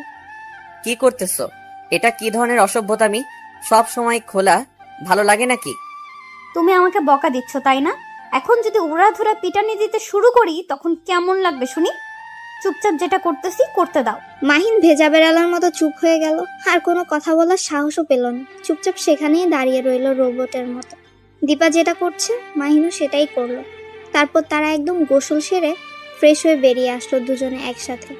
সন্ধ্যার সময় তাদেরকে ডাক্তারের ওখানে যাওয়ার কথা ছিল, তার জন্যই দুজন প্রস্তুতি নিল। আর তার জন্য মায়ের কাছ থেকে পারমিশনও নিতে হবে। দুজনে একসাথেই দীপার আম্মুর কাছে গেল। দীপার আম্মু তখন রান্নাঘরে রান্না করছিল। তারা দুজনই দীপার আম্মুকে বলে বাসা থেকে বেরিয়ে পড়ল। উদ্দেশ্য এখন ডাক্তারের কাছে যাবে তারা। যাই হোক, তাহলে আমার মেয়েটার আক্কেল জ্ঞান হচ্ছে, তাকে আর কোনো কিছু বোঝাতে হবে না। তাদের দেখে মনে হচ্ছে তারা দুজনে অনেক খুশি। হয়তো তাদের মাঝে সবকিছুর পরিবর্তন হচ্ছে। দিন দিন তারা আরো ঘনিষ্ঠ হতে থাকবে। আমার মেয়েটা ভালো হয়ে যাবে একদিন, সবকিছু আগের মতো চলতে থাকবে। কথাটা মনে মনে চিন্তা করে সেতু বেগম আবার রান্নায় মনোযোগ দিলেন। আরো বেশি করে এখন রান্নাটা করতে হবে। অন্যান্য দিনের তুলনায় কিছু আইটেম আজকে আরো বেশি করে তৈরি করলো আজকে এই খুশিতে। আর এদিকে দীপা আর মাহিন গাড়িতে ডাক্তারের সাথে কথা বলা শেষ করে ডাক্তার চেম্বার থেকে বের হয়ে দুজনের রাস্তা দিয়ে হাঁটতেছে। সন্ধ্যার সময় রাস্তার দুই সাইডে ল্যাম্পপোস্টের আলোয় দুজনে হাত ধরে হাঁটতেছে। তাদের মুখ থেকে কোনো কথা বেরোচ্ছে না। দুজনেই শুধু নিজেদেরকে অনুভব করছে একে অপরের ভালোবাসা। এখন কোথায় যাব? এখন তো বাসায় যেতে ইচ্ছে করতেছে না। চলো না, ওই পুকুর পাড়ে কিছুক্ষণ বসে গল্প করি, তারপর বাসায় যাব। আমার কেন জানি খুব খারাপ লাগতেছে। আজকে না কালকে সকালে আসবো, সারাদিন ঘুরবো। আজকে চলো, আমার খুব ক্লান্ত লাগতেছে। আজকে বাসায় যাই, আন্টির সাথে কথা বলি। আচ্ছা তাহলে চলো, আম্মুকে গিয়ে সবকিছু জানাতে হবে, নাহলে আমার টেনশন করবে। এমনিতেই 2 দিন ধরে আম্মু কিছু মুখে নেয়নি। কি বলতেছো আন্টি? 2 দিন ধরে কিছু খাইনি কেন? কিসের জন্য? আমি তো ঠিক ছিলাম, তাই না? তুমি ঠিক ছিলে নাকি কি ছিলে সেটা আমরা জানি। তুমি তো অসুস্থ ছিলে, তাই কিছুই জানো না। আমি বুঝতে পেরেছি তোমার অবস্থাটা কি করুণ ছিল, আর তোমার কি একটা অবস্থা হয়েছিল সেটা আর না বলি। থেমে গেলে কিসের জন্য বলো? আমার কি হয়েছিল? আমার কি কোনো বড় ধরনের সমস্যা দেখা দিয়েছিল নাকি এই 2 দিনের ভিতর? না, সেরকম কোনো কিছুই নেই। এখন চলো, এখানে থেকে লাভ নেই, বাসায় যেতে হবে, সন্ধ্যা ঘনিয়ে আসছে। তারপর মাহিন আর দীপা দুজনেই হাঁটতে হাঁটতে একটা রিক্সা দেখলো। সেই রিক্সা করে দুজনেই শহরটা দেখতে দেখতে বাসায় ফিরে আসলো। এসে দেখে যে দীপার আম্মু রান্না শেষ করে সবকিছু গুছিয়ে রাখছে। তারা দুজনেই রুমের ভেতর চলে আসলো। তারপর বাথরুমে দুজনে একসাথে গিয়ে ফ্রেশ হয়ে বিছানায় এসে বসে পড়লো। কেউ কোনো কথা বলছে না, শুধু তাকিয়ে আছে একে অন্যের দিকে এক দৃষ্টিতে। তাদের ভালোবাসা উপলব্ধি করছে। তারা কোনো কথা বলছে না, শুধু মুহূর্তটা উপভোগ করছে তারা। কি রে, কোথায় গেলি? তাড়াতাড়ি নিচে আয়, রেডি করেছি তো রাতের খাবার। আর কতক্ষণ অপেক্ষা করব? অনেকক্ষণ ধরে তো তোদের জন্য অপেক্ষা করতেছি। তাড়াতাড়ি নিচে আয়। এই তো যাচ্ছি, তুমি আর একটু ওয়েট করো, আমরা যাচ্ছি। অনেকক্ষণ ধরে অপেক্ষা করতেছি, আর অপেক্ষা করতে পারবো না, আমার ক্ষুধা লেগেছে। তোরাও তাড়াতাড়ি নিচে আয়, একসাথে সবাই মজা করে খাবার খাবো। আচ্ছা যাচ্ছি, তুমি সবকিছু রেডি করে রাখো, আমরা এইমাত্র নিচে নামতেছি। এই দেখো, পেছনে ঘুরে আমরা যাচ্ছি। তারপর দীপা আর মাহিন দুজনেই নিচে চলে এসেছে। সেতু বেগমের সাথে বসে সবাই একসাথে মজা করে খেতে লাগলো। হঠাৎ করে মাহিনের কি যেন হয়ে গেল, হঠাৎ তার কাশি উঠে গেল। সেটা দেখে দীপা তাড়াতাড়ি উঠে মাহিনের হাতে পানি ধরিয়ে দিল। আর সেটা দেখতে পেয়ে তো সেতু বেগমের মনের ভেতর একটা শান্তি বিরাজ করছে। যাই হোক, তার মেয়ের দিন দিন বুদ্ধি হচ্ছে। তার মেয়েটাকে সে ঘরের মধ্যে বিয়ে দিয়ে একটা ভালো কাজই করেছে। আর এদিকে দীপা মাহিনের মাথায় হাত বুলিয়ে দিচ্ছে, কারণ মাহিনের যেন হঠাৎ কাশ উঠেছে, সেটা থামছেই না। দীপা নিজ হাতে মাহিনকে পানি খাওয়াচ্ছে, আর সেটা দেখে মাহিন নিজেই অবাক হচ্ছে। হঠাৎ করে দীপা যেটা করে বসলো সেটা একদমই ভাবনা চিন্তার বাহিরে। মাহিন কখনো কল্পনাও করতে পারেনি দীপা এমন একটা কাজ করবে, তাও আবার এইখানে। আমি গোসল করতে গেলাম, তুমি তাড়াতাড়ি চলে আসো, একসাথে গোসল করব। আর একটু পর তো বেড়াতে যেতে হবে, তাহলে গোসল তো অবশ্যই করতে হবে, তাই না? আমি এত সকালে গোসল করতে পারবো না, আমার ঠান্ডা লেগে যাবে, আবার জ্বর হবে। আমি গোসল করতে পারবো না, তুমি গিয়ে গোসল করে নাও। একদম নোংরা কথা বলবে না। গোসল করবে না মানে কি বোঝাতে যাচ্ছ? গোসল করতেই হবে তোমাকে। আমি এত সকালে গোসল করতে পারবো না, তুমি গিয়ে গোসল করো। আমাকে এই বিষয়ে জোর করবে না, বলে দিলাম এক্ষুনি। তোমাকে গোসল করতেই হবে। এখন যদি ভালোই ভালো না যাও আমার সাথে, তাহলে কিন্তু জোর করে নিয়ে যাব, তখন কিন্তু আরো অবস্থা খারাপ করে ছেড়ে দেব। এখন ভেবে নাও যাবে কিনা। বললাম তো যেতে পারবো না, তুমি যাও, গিয়ে গোসল করে নাও তাড়াতাড়ি। তোমার রেডি হতে অনেক সময় লাগে, কারণ মেয়ে মানুষদের সব সময় একটু দেরি হয়। মুখ সামলে কথা বলো, না হলে কিন্তু ভালো হবে না। মেয়ে মানুষদের বের হতে দেরি হয় মানে কি? কি বোঝাতে চাচ্ছ? আমি সব মেয়েদের মতো নাকি? আচ্ছা হয়েছে, ভুল করেছি কথাটা বলে। এখন যাও, গিয়ে তাড়াতাড়ি গোসলটা করে নাও, কারণ আমি তাড়াতাড়ি রেডি হয়ে নেই। তোমার লজ্জা করে না? তুমি গোসল না করে থাকতে চাও? তোমার কি শরম বলতে কিচ্ছু নেই? তুমি কাল থেকে আমার সাথে কি কি করছো, আর এখন বলতেছো গোসল করবে না? আমি কখন কি করলাম? উদয় কি বলতেছো? আমি তো কিছু করিনি, আমি তো কিছু জানি না।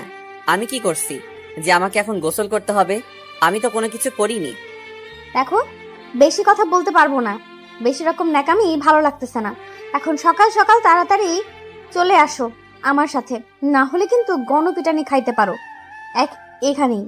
মাহিন যেই অন্য কথা বলতে যাবে তখনই দীপা আগে গিয়ে মাহিনের মুখে হাত দিয়ে চেপে ধরলো, আর এক হাত দিয়ে তার শার্টের কলার ধরে টানতে টানতে বাথরুমে নিয়ে আসলো। কারণ এত কথা তার আর ভালো লাগছে না, তারা এখন ঘুরতে যাবে, আর এখানে এত কথা বললে তো মুড নষ্ট হয়ে যাবে। তার জন্য দীপা মাহিনকে জোরপূর্বক বাথরুমে নিয়ে গেল। এটা কি করতেছো তুমি আমার সাথে? আমি বুঝতেছি না, তুমি আমাকে এভাবে জোর করতেছো কিসের জন্য? বললাম না তুমি গোসল করে নাও, আমার ঠান্ডা লাগবে। আমি বেরিয়ে যাচ্ছি, তুমি গোসল করে তাড়াতাড়ি রেডি হয়ে নাও। একদম চুপ, কোনো কথা বলবে না।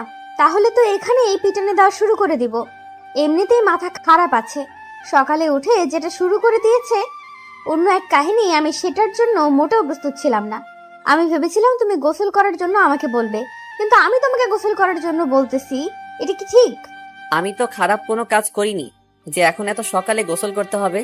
আমি সকালে ঘুম থেকে উঠলাম, আমি একটু হাত মুখ ধুয়ে ফ্রেশ হয়ে তারপর তোমার সাথে ঘুরতে বেরোতে যাব। কিন্তু তুমি আমাকে জোর করতেছো কিসের জন্য? তোমার লজ্জা করে না এসব কথা বলতে? তুমি একজন বিবাহিত পুরুষ, তুমি সকালে গোসল না করলে কে করবে শুনি? আর তুমি কি এখনো একা আছো নাকি যে সকালে উঠে তোমাকে গোসল করতে হবে না, বা 2-3 দিন পর গোসল করলেও চলবে? লজ্জা করে না এসব কথা বলতে? মাহিন আর কোনো কিছু বলতে যাবে তখনই দীপা আবারও মাহিনের মুখে হাত দিয়ে চেপে ধরে শাওয়ার ছেড়ে দিল, আর শাওয়ার থেকে পানি পড়তে লাগলো। দীপা আর মাহিন দুজন একসাথেই ভিজতে লাগলো। মাহিন ছটফট করতে লাগলো সেখান থেকে সরে যাওয়ার জন্য, কিন্তু দীপা মাহিনকে জড়িয়ে ধরেছে। তার জন্য মাহিন নড়াচড়াও করতে পারছে না, তার মন কেমন যেন করছে। শাওয়ারের পানিতে দুজনেই কাক ভেজা হয়ে গেল, কিন্তু কেউ কারো দিক থেকে দৃষ্টি সরাচ্ছে না। দুজন দুজনের দিকে এক দৃষ্টিতে তাকিয়ে আছে, কেউ কোনো কথা বলছেও না। শাওয়ারের পানিগুলো তাদের গা বেয়ে পড়ে যাচ্ছে। কি হলো? আর কতক্ষণ এভাবে আমাকে এখানে ধরে রাখবে বলো তো? যখন ঠান্ডা লাগবে আবার শরীর খারাপ করবে, তখন কি হবে শুনি? তখন তো আরো কিছু করতে পারবে না আমার সাথে। এখন ভেবে দেখো, আমাকে ছেড়ে দিবে নাকি ধরে রাখবে? দীপা মাহিনের কথাটা শুনে মাহিনকে ছেড়ে দিল, আর মাহিনকে বলল পরিষ্কার হয়ে নিতে। তারপর দীপা এক সাইডে গিয়ে দাঁড়িয়ে পড়লো, আর মাহিন মাহিনের মতো গোসল করছে। দীপা দীপার মতো, কেউ কারো দিকে তাকাচ্ছে না। দুজন কেমন যেন একটু লজ্জা লজ্জা ভাবে পড়ে গিয়েছে। মাহিন তাড়াতাড়ি গোসল শেষ করে পরিষ্কার হয়ে রুম থেকে বেরিয়ে পড়লো। দীপাকে বাথরুমে রেখেই দীপা মাহিনকে কোনো কিছু বলল না। তার কেমন যেন এখন লজ্জা লাগতেছে তার জন্য। মাহিন বেরিয়ে এসে রেডি হতে লাগলো আয়নার কাছে দাঁড়িয়ে। তখন দেখে দীপা ভিজা শরীরে ভেতরে চলে এসেছে। মাহিন আয়নার দিকে এক দৃষ্টিতে তাকিয়ে রইল। এভাবে তাকিয়ে থাকতে হবে না, তাড়াতাড়ি বেরিয়ে গিয়ে দেখো আম্মু কি করতেছে। আমি একটু একা একা রেডি হব, তুমি বেরিয়ে যাও এখান থেকে। আমি এখানে থাকলে সমস্যা কি? আমি এখানে থাকবো, কোথাও যেতে পারবো না। কার কি সমস্যা সেটা দেখার সময় নেই আমার। দেখো, ভালো হবে না বলে দিচ্ছি, এরকম করবে না। তুমি এখান থেকে বেরিয়ে যাবে এখন সুন্দরভাবে। আমি বললাম তো আমি এখান থেকে বেরিয়ে যেতে পারবো না, তাতে কার কি সমস্যা সেটা দেখার আমার সময় নেই। তুমি আমার সাথে এরকম করতে পারো না, আমার লজ্জা লাগতেছে। তুমি এখন এখান থেকে বেরিয়ে যাও প্লিজ। তুমি যখন উল্টাপাল্টা কথাবার্তাগুলো বলো আর আমার সাথে যে কাজগুলো করো, তখন তোমার লজ্জা কোথায় যায় শুনি? তখন আমি নিজের কন্ট্রোলে থাকি না, তখন আমি শুধু একটাই চিন্তায় থাকি যে তোমার সাথে মিশে যাব, তার জন্য লজ্জা শরম কোথাও থাকে না। এখন লজ্জা লাগতেছে, এখন তুমি এখান থেকে বেরিয়ে যাবে। তুমি বললেই তো হবে না, তুমি বললেই তো আর আমি বেরিয়ে যাচ্ছি না। আমি এখানে থাকতে চাই। আজকে তোমার শাড়ি পরা দেখবো, আর আমি শিখবো, পরে তোমাকে শাড়ি পরিয়ে দিব। প্লিজ এখন না, এখন তুমি এখান থেকে চলে যাও। অন্য এক সময় আমি রাতে আমাকে শাড়ি পরানো শিখাবো। আমি এক্ষুনি শিখবো। আমি এখন কোথাও যাচ্ছি না, এখন শিখতে চাই। আমি শিখবো না, এখন শিখবো। দীপা আর কোনো কিছু বলল না। সে জানে যে মাহিন ভালোই জেদ ধরেছে, তাই দীপা কোনো কিছু না বলে সেখানে শাড়ি পরতে লাগলো। মাহিনও এক দৃষ্টিতে তার নাভির দিকে তাকিয়ে রইল, কিছু বলবে সেটাও বলতে পারছে না। মাহিন ধীরে ধীরে দীপার কাছে চলে আসলো, আর এসে শাড়ির আঁচলটা নিজের হাতে নিয়ে নিল। সেটা দেখে দীপা অবাক হয়ে মাহিনের দিকে তাকিয়ে রইল, কিন্তু মুখ দিয়ে কোনো কথা বলছে না। মাহিন আস্তে আস্তে শাড়িটা হাতে নিয়ে দীপাকে শাড়ি পরিয়ে দিতে লাগলো। যখন শাড়ির কুচি দিয়ে দীপার কোমরে গুজে দিতে যাবে, তখন দীপার নিঃশ্বাস একদম ভারী হয়ে আসলো। দীপা ঠিকমতো নিঃশ্বাসও নিতে পারছে না, এতটাই ভারী হয়ে যাচ্ছে। আর তার বুকের ভেতর হার্টবিট অনেক দ্রুত চলছে, মনে হচ্ছে কেউ হাতুড়ি দিয়ে তার হার্টবিটকে পিটাচ্ছে। যখন মাহিন তার হাত দিয়ে দীপার পেটে একটু স্পর্শ করেছে, দীপা এক মুহূর্তের জন্য নিঃশ্বাস নেওয়া বন্ধ করে দিয়েছে। তার মনে হচ্ছে যে পৃথিবীটা থমকে দাঁড়িয়েছে এখন। মাহিন হাত সরিয়ে আনার পরও দীপা রোবটের মতো স্থির হয়ে দাঁড়িয়ে আছে। সেটা দেখে মাহিন অবাক হয়ে তাকিয়ে রইল। কি হলো, তুমি এইভাবে দাঁড়িয়ে আছো কিসের জন্য? আমি তো তোমাকে ছেড়ে দিয়েছি, এখনো কি আমার স্পর্শ অনুভব করতেছো নাকি? দীপা কি বলবে না বলবে ভেবে পাচ্ছে না। দীপা একদম লজ্জায় পড়ে গেল। মাহিনের প্রশ্নের উত্তর কি দিবে সেটাই ভেবে পাচ্ছে না, তাই সেখান থেকে চুপচাপ সরে গিয়ে আয়নার সামনে দাঁড়িয়ে পড়ল। আর নিজেকে দেখতে লাগলো তার স্বামী আজকে প্রথম তাকে শাড়ি পরিয়ে দিল, সেটা দেখতে কেমন লাগে, আর তার স্বামী ঠিকমতো শাড়ি পরাতে পেরেছে কিনা সেটা পরীক্ষা করার জন্য। কি হলো, আমার প্রশ্নের উত্তর দিচ্ছ না যে? এইভাবে ওইখানে গিয়ে দাঁড়িয়ে পড়লে কিসের জন্য বলো? এখন প্লিজ যাও এখান থেকে। তুমি তো অনেক সুন্দর করে শাড়ি পরাতে পারো। কোথা থেকে শিখেছো এই শাড়ি পরানো? আমি তো কোথাও থেকে শিখিনি, তবে মুভিতে দেখেছিলাম তো, তাই একটু সেই হিসাবে তোমাকে পড়াতে চেষ্টা করলাম। কতটুকু ভালো হয়েছে জানি না। তার মানে তুমি মুভিতে যখন নায়িকাকে শাড়ি পরায় নায়ক, তুমি সেটা মনোযোগ দিয়ে তাকিয়ে থাকো নায়িকার পেটের দিকে, তাই তো? সেটা আবার আমি কখন বললাম? আমি তো এমনিতেই দেখতে দেখতে অভ্যাস হয়ে গেছে, তাই আর কি সেই অনুমান অনুযায়ী তোমাকে পড়িয়ে দিলাম। এর থেকে বেশি কিছু না। তুমি কি বলতেছো এসব? অনেক হয়েছে, এখন চলো বাইরে গিয়ে দেখি আম্মু কি করতেছে। হয়তো নাস্তা রেডি করতেছে, কিন্তু আমাদের ডাকতে পারতেছে না লজ্জার কারণে। কালকে যেটা করেছি সেটা তো পুরোপুরি দোষ তোমার। তুমি হুদাই যেখানে সেখানে যে কাজগুলো করো, তোমার সাথে তো বের হওয়া মুশকিল। কোথায় কি করে বসো। আচ্ছা হয়েছে, এখন চলো বাইরে গিয়ে দেখি আম্মুর কি অবস্থা জানতে হবে। আমরা তো ছোট মানুষ, ভুল স্বীকার করলে আম্মু মেনে নিবে, সমস্যা নেই। তোমার কি লজ্জা করতেছে না এখন আম্মুর সামনে যাইতে? তুমি এত বেহায়া হয়ে যাচ্ছ কেন দিন দিন, বুঝতেছি না। আমি আবার কখন ঠিক ছিলাম? আমি তো সব সময় এরকমই ছিলাম, তাই না আম্মু? এসব দেখতে দেখতে অভ্যস্ত। তার মানে তুমি আরো অনেক ছেলেকে এইভাবে আদর করে দিয়েছো, এইটাই তো, তাই না? আম্মু এসব দেখতে দেখতে অভ্যস্ত। আমি এটা আবার কখন বললাম? আর আমি ভুলেও কোনো ছেলের কাছে যাইনি, আর ছেলেকে স্পর্শ করা তো দূরের কথা। অনেক জ্ঞান দিয়েছো, আর নিতে চাচ্ছি না। এখন তাড়াতাড়ি চলো বাইরে গিয়ে দেখি কি অবস্থা। তারপর দীপা আর মাহিন দুজনে বাইরে চলে আসলো। এসে দেখে টেবিলের উপর সবকিছু রেডি করা আছে, কিন্তু আন্টিকে কোথাও দেখা যাচ্ছে না। মাহিন ভালো করে বুঝতে পারলো আন্টি কেন উধাও এখান থেকে। দীপা মাহিনের দিকে তাকিয়ে রয়েছে, কি বলবে বুঝতে পারছে না। তার আম্মু তার এই কাজের জন্যই এখন তাদের সামনে আসতে লজ্জা পাচ্ছে। এখানে দাঁড়িয়ে আছে কিসের জন্য? এই নাও, আমাকে আবার কিস করো যেখানে সেখানে, দেখবে যে আন্টি তাহলে এখানে চলে আসবে। কোথায় একটা সমাধান খুঁজবে, তা না করে আমাকে নিয়ে মজা নেওয়া হচ্ছে, তাই না? আচ্ছা দেখতেছি কি করা যায়। এখানে তুমি চুপচাপ বসে থাকো, কোনো কথা বলবে না আমার সাথে এখন। কথাটা বলে মাহিন সেখান থেকে চলে গেল তার আন্টির রুমে গিয়ে দেখে তার আন্টি বিছানায় শুয়ে আছে আর কার সাথে যেন কথা বলছে ফোনে। তাই একটু গলা ঝাঁকি দিয়ে মাহিন ভেতরে প্রবেশ করলো। সেতু বেগম মাহিনকে দেখে ফোনটা রেখে উঠে বিছানার উপর বসে পড়লো আর মাহিনকে বিছানায় বসতে বলল তার কাছে। মাহিন লজ্জায় পড়ে গেল, কি বলবে ভেবে পাচ্ছে না। মাথা নিচু করে সেতু বেগমের পাশে বসে পড়লো মাহিন, কিন্তু মাহিন কি বলবে সেটাই ভেবে পাচ্ছে না, তাই চুপ করে রইল সে। আর তখনই দীপা সেই রুমে প্রবেশ করলো। মাহিন দীপার দিকে অবাক দৃষ্টিতে তাকিয়ে রইল।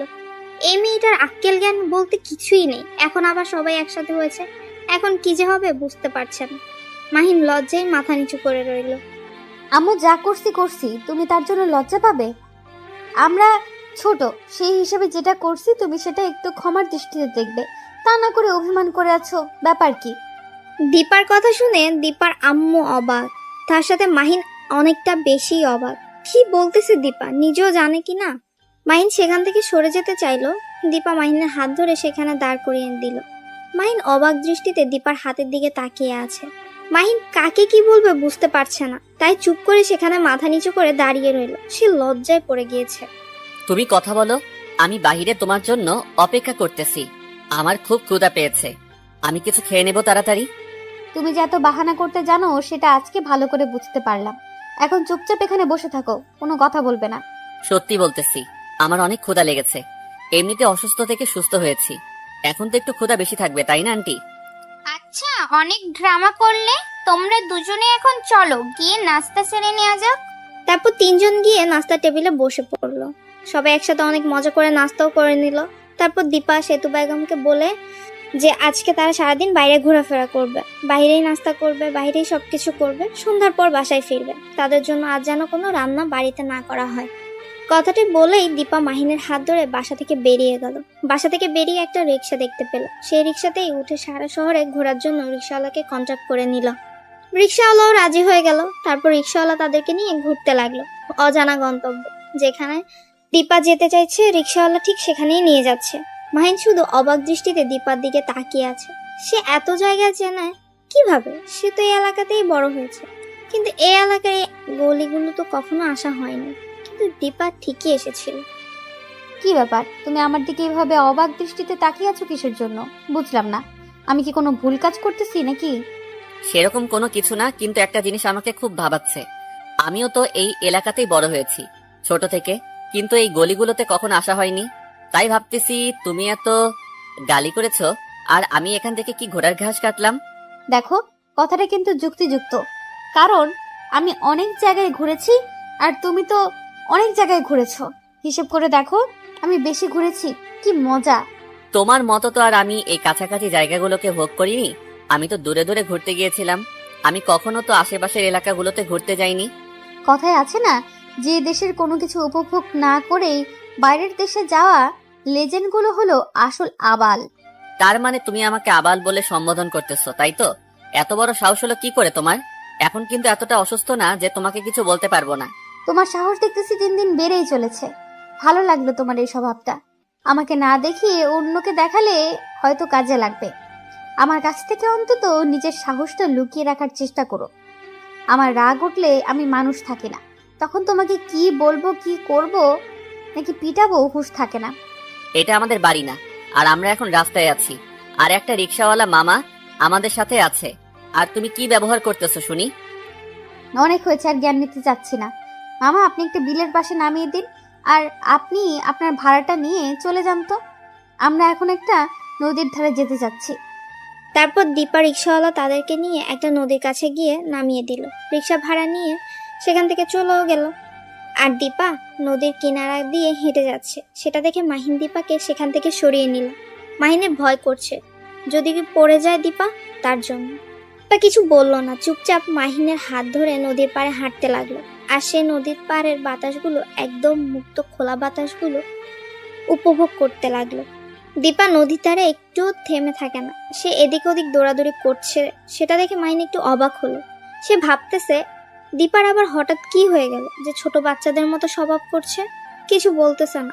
মাহিন দীপাকে দীপার ইচ্ছে মতো ছেড়ে দিল। দীপা বেশ কিছুক্ষণ দৌড়াদৌড়ি করার পর একটা গাছের নিচে বসে পড়ল। মাহিন সেখানে গিয়ে তার পাশে বসে পড়ল। দীপা নিঃশ্বাস নিচ্ছে, মাহিনের কাঁধে নিজের মাথাটা রেখে। মাহিন কিছু না বলে চুপচাপ দীপার মাথাটা আলতো করে তার কোলে শুইয়ে দিল। এখন কোথায় যাবে বলো? সন্ধ্যা ঘনিয়ে আসবে, আর তখন থেকে কিছু খাইনি, ক্ষুধা লেগেছে। চলো না, ওই যে সামনের দোকান দেখা যাচ্ছে, গিয়ে দেখি, একটু খাওয়া যাক। আচ্ছা চলো, তাহলে গিয়ে দেখি কি আছে সেখানে। তারপর মাহিন আর দীপা দুজনেই দোকানের কাছাকাছি চলে আসলো। এসে দেখে কয়েকটা ছেলে সেখানে ভন্ডামি করতেছে। মাহিন সেখানে যেতে চাইলো না। দীপা জোর করে মাহিনকে নিয়ে গেল সেখানে।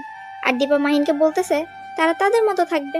মাহিন দেখে দোকানটা একটা বুড়ি বসে আছে। মাহিন দেখতে পেল কিছু রুটি আর কলা আছে। মাহিন সেখান থেকে রুটি আর কলা নিয়ে দীপার কাছে চলে আসলো।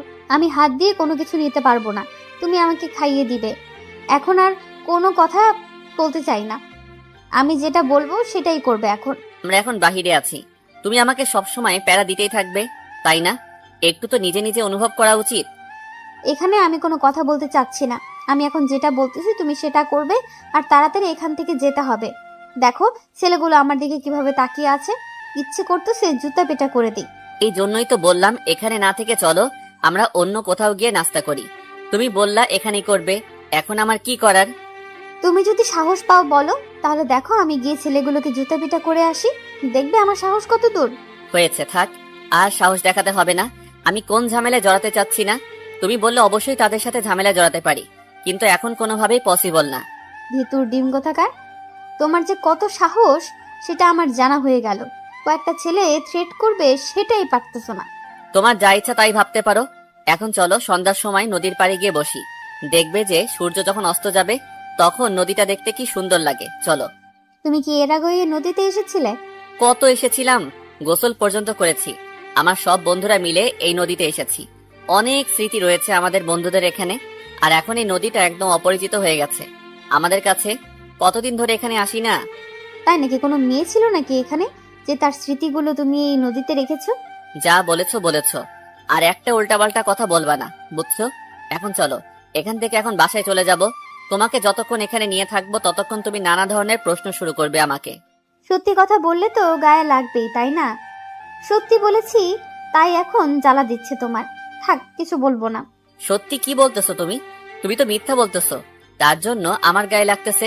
সত্যি বললে অবশ্যই আমার গায়ে লাগে না। সেটা তুমি ভালো করে জানো, তাই না? আচ্ছা, অনেক কথা হলো, এখন চলো আমরা গিয়ে নদীর ধারে গিয়ে বসে সৌন্দর্য উপভোগ করি। এখানে তোমার সাথে বকবক করে সন্ধ্যাটা মিস করতে চাই না। কথাটা বলে দীপা সেখান থেকে উঠে ওদের দিকে চলে যেতে লাগলো, আর মাহিন দোকানটার টাকাটা পরিশোধ দিয়ে দীপার পেছন পেছন যেতে লাগলো। দীপা গিয়ে আবার সেই গাছের নিচে বসে পড়েছে। মাহিনও পাশে বসলো।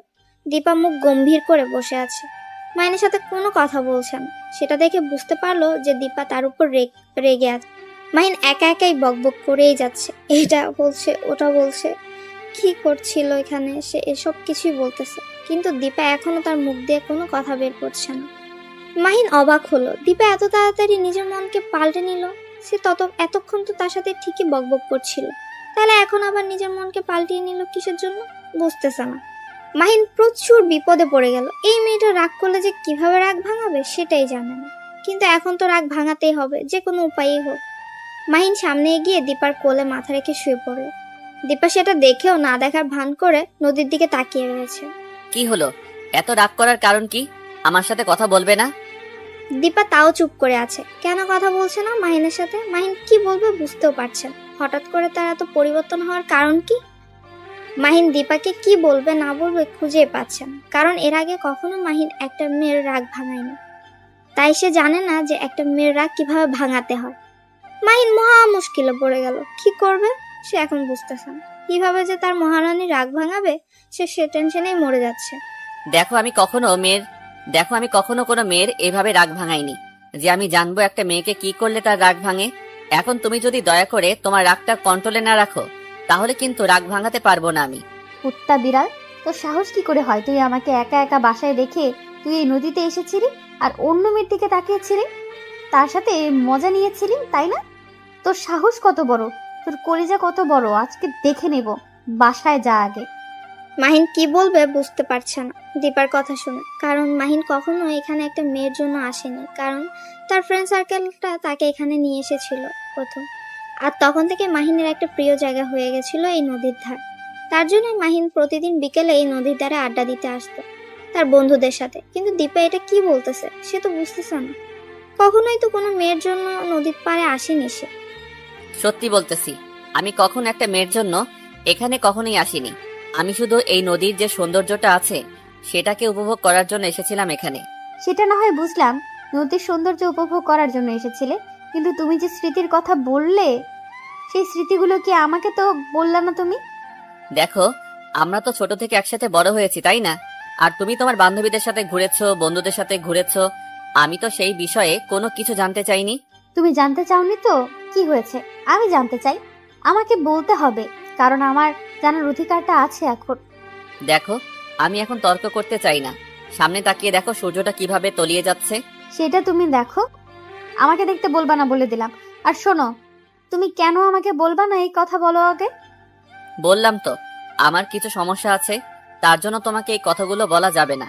আমি তো তোমার পার্সোনাল কোনো কথা জিজ্ঞেস করিনি, তাহলে তুমি কেন আমাকে জিজ্ঞেস করবে? তুমি জিজ্ঞেস করনি তাতে কি হয়েছে? আমি জিজ্ঞেস করেছি, আর আমার প্রশ্নের উত্তরগুলো তুমি দিতে বাধ্য, তাই না? দেখো, আমিও যদি তোমার অতীত নিয়ে নাড়া দিতে চাই না, তাহলে তুমি কেন আমার অতীত নিয়ে নাড়া দিতে চাও বলো? তুমি কি মজা পাবে আমার অতীত নিয়ে নাড়া দিয়ে? তার মানে তোমার অতীতে নিশ্চয়ই কোনো মেয়ের বিষয়ে কাহিনী আছে, যার কারণে তুমি তোমার অতীতটা আমাকে বলতে চাচ্ছ না। যেহেতু একসাথে বড় হয়েছি, তোমার সাথে তো আমার তেমন মনে ঘনিষ্ঠ ছিল না। চলো, এখানে আর এক মুহূর্ত আমি থাকতে পারছি না। এখন আমরা বাসায় যাব, আর কোনো কথা হবে না এখানে। তুমি যদি আর একটা কথা বলেছো তাহলে কিন্তু ভালো হবে না। এখন আমরা বাসায় যাচ্ছি, কারণ তোমার উল্টাপাল্টা কথা শোনার সময় নেই এখন আমার। তুমি যদি আর একবার এই কথা মুখ দিয়ে উচ্চারণ করেছো তাহলে কিন্তু ভালো হবে না, বলে দিলাম। আমি বুঝতে পারলাম না তুমি হঠাৎ করে এত রেগে যাচ্ছ কেন আমার উপর। নিশ্চয়ই এর পেছনে কোনো কারণ আছে, সেটা তো আমাকে জানতেই হবে, তাই না? তুমি যদি না বলো তাহলে আমি কিভাবে জানবো? সেটা তোমাকে জানতে হবে না, কারণ আমি তোমাকে সেটা বলতে চাচ্ছি না। তুমি এখন বাসায় যাবে, এটাই হলো বড় কথা। আর যদি একটা কথা এখানে বলেছো তাহলে ভালো হবে না, বারবার বলতেছি। আমার রাগ তোলাবে না। তারপরও তুমি কিসের জন্য আমার সাথে এরকম করতেছো? আমি বুঝতে পারছি না, সামান্য একটা বিষয় নিয়ে তুমি আমার সাথে এত রাগারাগি করতেছো কেন, বুঝলাম না। নিশ্চয়ই এর ভেতরে গভীর কোনো রহস্য আছে, যার জন্য তুমি আমাকে এত থ্রেট করতেছো। বলতেছি না এখানে কোনো গভীর রহস্য নেই?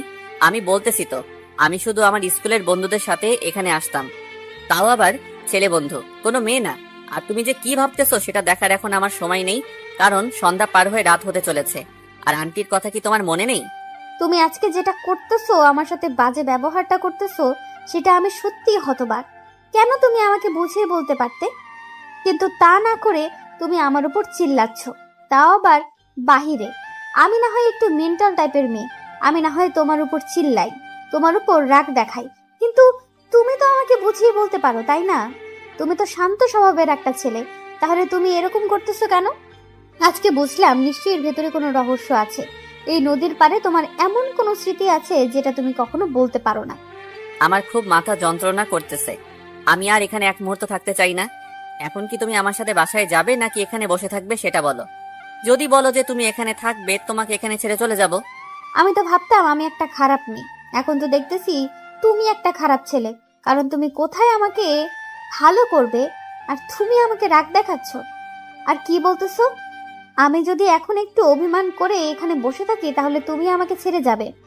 তুমি আমাকে তাহলে কি ভালোবাসো? আমি বলতেছি আমার মাথায় খুব যন্ত্রণা হচ্ছে, আমি আর এখানে থাকতে পারতেছি না। আমি এখন বাসায় যাব। তুমি কি যাবে নাকি এখানে বসে থাকবে সেটা তোমার ব্যাপার। তুমি যদি যেতে চাও তাহলে তাড়াতাড়ি চলে এসো। দীপা কি বলবে ভেবে পাচ্ছে না, কারণ মাহিনের এইরকম ব্যবহার সে কখনো কল্পনাও করতে পারেনি। মাহিন এভাবে কথা বলছে, তাও আবার সেটা দীপার সাথে। হ্যাঁ, একদমই দীপার কল্পনার বাহিরে। কারণ দীপা যতটা মাহিনকে চিনে, মাহিন খুব শান্তশিষ্ট একটা ছেলে, সে কখনোই এতটা রেগে যেতে পারে না। কিন্তু তার কি এমন হলো যে দীপার এই সামান্য প্রশ্নের জন্য সে এতটা রেগে যেতে পারে? তার পেছনে নিশ্চয়ই একটা গভীর ষড়যন্ত্র বা একটা রহস্য লুকিয়ে আছে। সেটা কি দীপা সেটা জানে না, আর জানতে চাওয়ার জন্য প্রশ্ন করাতে মাহিন এতটা রেগে গিয়েছে। তাই দীপা ভাবছে মাহিনের কি হয়ে গেল, আর এত পরিবর্তনই বা কেন হলো। দীপা আর কোনো কথা না বলে নিজেকে কন্ট্রোলে রাখলো, কারণ দীপা মেন্টাল টাইপের মেয়ে, সবাই ভালো করেই জানেন হয়তো। গল্পটা শোনার পর থেকেই বুঝতে পেরেছেন। আর মাহিন এখন যেটা করছে সেটা দীপার ক্ষেত্রে মেনে নেওয়া কখনোই পসিবল না, কিন্তু তারপরও দীপা নিজেকে কন্ট্রোলে রাখছে।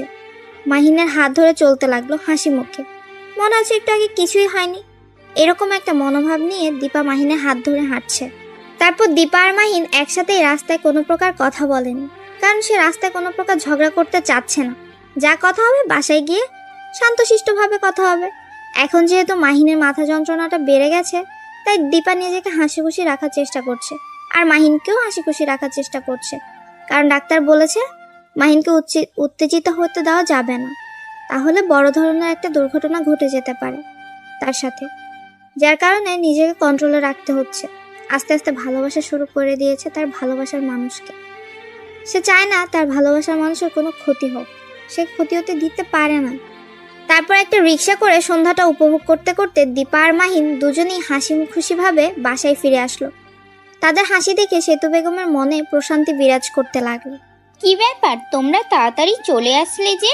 আমি তো ভেবেছিলাম অনেক রাত হবে আর আমাকে অনেক রাত তোমাদের জন্য অপেক্ষা করতে হবে, কিন্তু তো আমার ভাবনা ভুল করে দিয়ে তোমরা সন্ধ্যার মধ্যেই বাসায় ফিরে আসলে।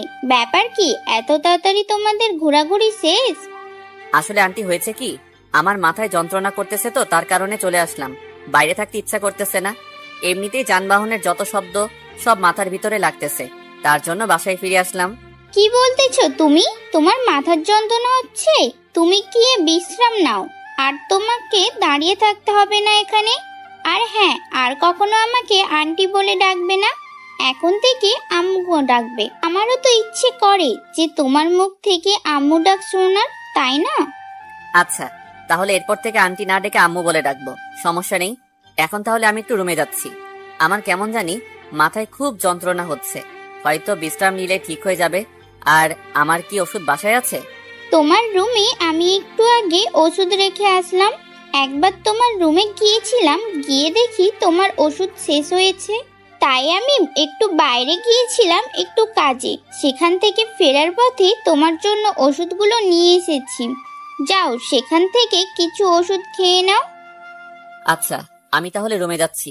দীপা, তুমি আম্মুর সাথে কথা বলো, তার সাথে রান্নার কাজে সাহায্য করো, আমি একটু বিশ্রাম করি। তারপর খাওয়ার সময় আমাকে ডেকে নিয়ে এসো, সবাই একসাথে খাবার খাবো। দীপা মাহিনের সাথে কোনো কথা বলল না। মাহিন সেখান থেকে চলে গেল। দীপা গম্ভীর হয়ে গিয়ে তার আম্মুর কাছে বসে পড়ল। তার আম্মু বুঝতে পারলো তার মেয়ের মন প্রচুর পরিমাণ খারাপ, কারণ তার চোখ দেখে আর মুখ দেখে স্পষ্টভাবে বোঝা যাচ্ছে সেতু বেগমের মনের ভেতর শান্তিটা মুহূর্তের মাঝে বিলীন হয়ে গেল। সেতু বেগম দীপাকেই প্রশ্ন জিজ্ঞেস করবে সেটাই খুঁজে পাচ্ছে না, কারণ কি নিয়ে যে তার মন খারাপ তা তো সেতু বেগম জানেই না। তাই সেতু বেগম যে তাকে কি প্রশ্ন করবে সেটাই ভাবছে। সেতু বেগম তার মেয়েকে দেখে তার কেমন জানি হতে লাগলো। কি ঘটে গেল তাদের সাথে? আজকে ঘুরতে গেল, তখন বলে গেল আজকে রাতে ডিনার করে বাসায় ফিরবে, কিন্তু সন্ধ্যার সময় ফিরে আসলো, আবার মন খারাপ। মাহিনের মাথা যন্ত্রণার ব্যাপার কি? কি ব্যাপার মামনি, তোমার কি হয়েছে? এরকম মুখ গম্ভীর করে বসে আছো কেন? কিসের জন্য? বাইরে কি কোনো ঝামেলা হয়েছে? না তো, বাইরে কি ঝামেলা হবে? সব ঠিকঠাক আছে। আমি কোথায় মুখ গম্ভীর করে বসে আছি? এমনিতেই বাইরে থেকে আসলাম, চুপচাপ মেরে বসে আছি। এটা তোমার কাছে আবার গম্ভীর মনে হলো? আমি তো প্রায় মাঝে মাঝে এরকম বসে থাকি, তাই না? প্রতিদিন না, আর আজকে অনেকটা তফাৎ আছে। কারণ প্রতিদিন তুই এভাবে গম্ভীরভাবে করে থাকিস, সেটা আমার ওপর রাগ করে। কিন্তু আজকে তুই বাইরে গেলি ঘুরতে, দুজনে যাওয়ার সময় অনেক আনন্দ করে গেলে, আর ফিরে আসলি দুজনে মনোমালিন্য করে আসছিস। ব্যাপার কি? নিয়ে ঝগড়া করেছিস নাকি? আরে আম্মু, তুমি যে কি বলো না বুঝতে পারি না। ঝগড়া হবে কিসের জন্য রাস্তায়? আমি তো নিজেকে কন্ট্রোলে রাখি সব সময় এখন। সেটা তো জানি। এখন আমার মেয়ে লক্ষ্মী হয়ে যাচ্ছে দিন দিন, আগের থেকে অনেক ভালো হয়ে যাচ্ছে। আর জামাই তো এখন বাবা মাকে ভুলেই যেতে ধরেছে প্রায়। তাদের সাথে কোনো কথাই বলে না, তাদেরকে সময় দেয় না। আম্মু, তুমি এটা কি কথা বলতেছো? আমি তোমাকে সময় দেই না, তোমার সাথে কথা বলি না? তুমি আজকে এটা নতুন করে আবার কি বলতেছো? এটা আমার কথা না রে মামনি, এটা তোর আব্বুর কথা। তোমার আইডল মঞ্চে তার কথার কারণ। তার থেকে তুমি আজকে কতদিন ধরে কথা বলো না ভেবে দেখেছো? বিয়ে হওয়ার পর থেকে। তাহলে তিনি মনে করবেন সেটাই তো এখন ভাবার বিষয়, তাই না? সরি, আমার একদম মনে ছিল না। এখন কি আব্বু ঘুমিয়ে পড়েছে নাকি এখনো জেগে আছে তুমি কি জানো? সেখানে তো এখন গভীর রাত হয়ে তো ঘুমিয়ে পড়েছে। আমার সাথে কথা বলার পর বলেছিল সে ঘুমিয়ে পড়বে। এখন হয়তো ঘুমিয়ে পড়েছে, কারণ আমার সাথে কথা বিকেলে বলেছিল। তাহলে কালকে কথা বলে নেব। এখন আমি একটু রুমে যাচ্ছি, রুমে গিয়ে দেখি তোমার জামাইবাবুর কি খবর। আচ্ছা, আমার রান্নার কাজ প্রায় শেষ, তোরা এসে ঠিক তাই গল্প করলাম না একটু তোদের সাথে। আমি রান্নার কাজটা শেষ করে তাকে নিচে ডেকে আনছি। তুই গিয়ে দেখ মাহিনের কি খবর, বেশি হলো না কি কমলো। তারপর দীপা সেখান থেকে উঠে উপরে চলে আসলো। এসে দেখে মাহিন শুয়ে আছে মাথায় হাত দিয়ে। দীপার মনে শুধু এখন একটাই চিন্তা করতেছে, মাহিনের কি এমন নদীতে আছে সেটা সে জানে না। না জানাই স্বাভাবিক, কারণ ছোট থেকে তাদের সাথে মেশা হয়নি তেমন। তারপর দীপা গুটি গুটি পায়ে মাহিনের মাথার কাছে গিয়ে বসে পড়লো, আর দীপার এক হাত মাহিনের মাথার উপর দিল। মাহিনের মাথায় হাত বুলিয়ে দিতে লাগলো। মাহিন চোখ খুলে তাকিয়ে দেখে দীপা তার পাশে বসে আছে। মাহিন দীপাকে দেখে শক্ত করিয়ে জড়িয়ে ধরলো। সেটা দেখে দীপা অবাক হয়ে গেল। মাহিনের ভিতর কি এমন চলছে সেটা দীপাকে জানতেই হবে। আচ্ছা, তুমি আমাকে একটা কথা বলবে, তোমার কি হয়েছে? তোমার ভিতর কি চলতেছে? আর তুমি সেই নদীর পাড় থেকে আসার পর থেকে দেখতেছি তোমাকে অন্যরকম দেখাচ্ছে। যতই তুমি আমাকে দেখানোর হাসি খুশি থাকো না কেন, আমি জানি এখন তোমার মনের খবরটা বুঝতে পারি। বলো না কি হয়েছে? আমার কিছু হয়নি। আমার ফ্রেন্ডগুলোর কথা খুব মনে পড়ে যাচ্ছে, তাই খুব মনটা খারাপ হয়ে যাচ্ছে। কারণ তাদের সাথে কতদিন আড্ডা দিয়েছিলাম, কতই না। দেখো, আমার সাথে চাপাবাজি করে কোনো কাজ হবে না, কারণ আমি জানি তোমার নিশ্চয়ই কোনো একটা রহস্য আছে এই নদীর তীরে। বলো না কি আছে সেখানে। তোমাকে আর কত করে বলবো, সেখানে আমার কোনো কিছুই নেই, কোনো স্মৃতি নেই, কোনো কিছুই নেই। শুধু যে স্মৃতিগুলো আছে সেগুলো আমার ফ্রেন্ড সার্কেলদের নিয়ে। আচ্ছা, আজকে যাদের জন্য তুমি কষ্ট পাচ্ছ, তারা কি তোমার জন্য কষ্ট পাচ্ছে? তারা তো কষ্ট পাচ্ছে না, তারা তো দিব্যি আছে। তাহলে তুমি কেন কষ্ট পাবে তাদের জন্য? আমি কোথায় কষ্ট পাচ্ছি? আমি তো দিব্যি আছি, তোমার সাথে চুটিয়ে প্রেম করতেছি। আমি আবার কোথায় কষ্টে থাকলাম? দেখো, ফাজলামি করবে না সব সময়, কিন্তু আমার ফাজলামি ভালো লাগে না। বলো না কি হয়েছে তোমার। মাহিন কিছু না বলে চুপ হয়ে গেল, কারণ মাহিন তাকে কি জবাব দেবে। মাহিনের সাথে সেই নদীর তীরে যেটা ঘটেছে সেটা কাউকে বলার মতো না। এমনকি সে কথাগুলো নিজে ভাবতেও কেমন যেন ভয় লাগে। তাই মাহিন চুপ করে রইল আর সেই কথাটা স্মৃতিচারণ করতে লাগলো মনে মনে। মাহিন হঠাৎ করে চমকে উঠল। মাহিন চমকে ওঠা দেখে দীপাও কিছুটা ভয় পেয়ে গেল। কি হয়েছে তোমার? এরকম করলে কিসের জন্য? তুমি কি কোনো কিছু দেখে ভয় পাচ্ছ, বা তোমার কোনো কিছু দেখে সমস্যা? আরে বলো না তোমার কি হয়েছে।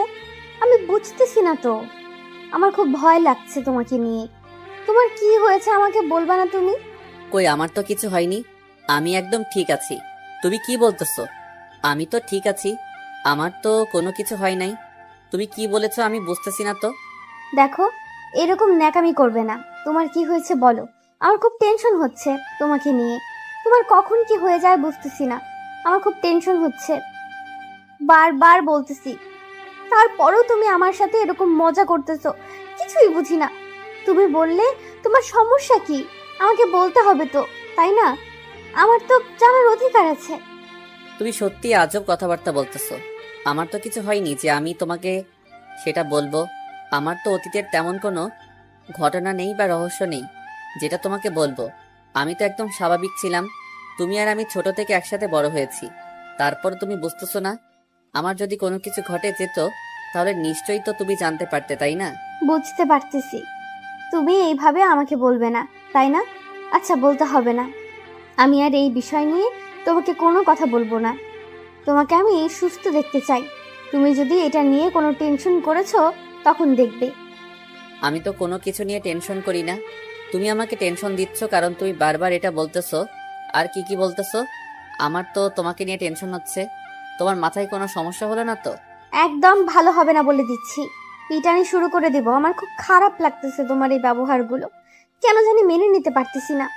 দেখো, আচ্ছা হইছে, আর মেনে নিতে হবে না। এখন আমাকে একটু আদর করে দাও তো। আমার খুব আদর খেতে ইচ্ছা করতেছে। তোমার সেই নরম হাতের একটু গরম আদর এখন পেতে চাই। একটু গরম করে দিবা আমাকে? এখন কোনো মজার মুডে আমি নেই যে তোমাকে আমি মজা দেব এখন, বুঝছো? এখন আমি অনেক টেনশনে আছি, আমাকে আমার মতো থাকতে দাও। তুমি শুয়ে আছো, শুয়ে থাকো। আমি এখন কাউকে গরম করতে পারবো না। কে বলেছে তুমি গরম করতে পারবে না? তুমি পারবে গরম করতে। এইভাবে গোমরা হয়ে বসে আছো কিসের জন্য? আসো না, একটু গরম হয়ে যাই।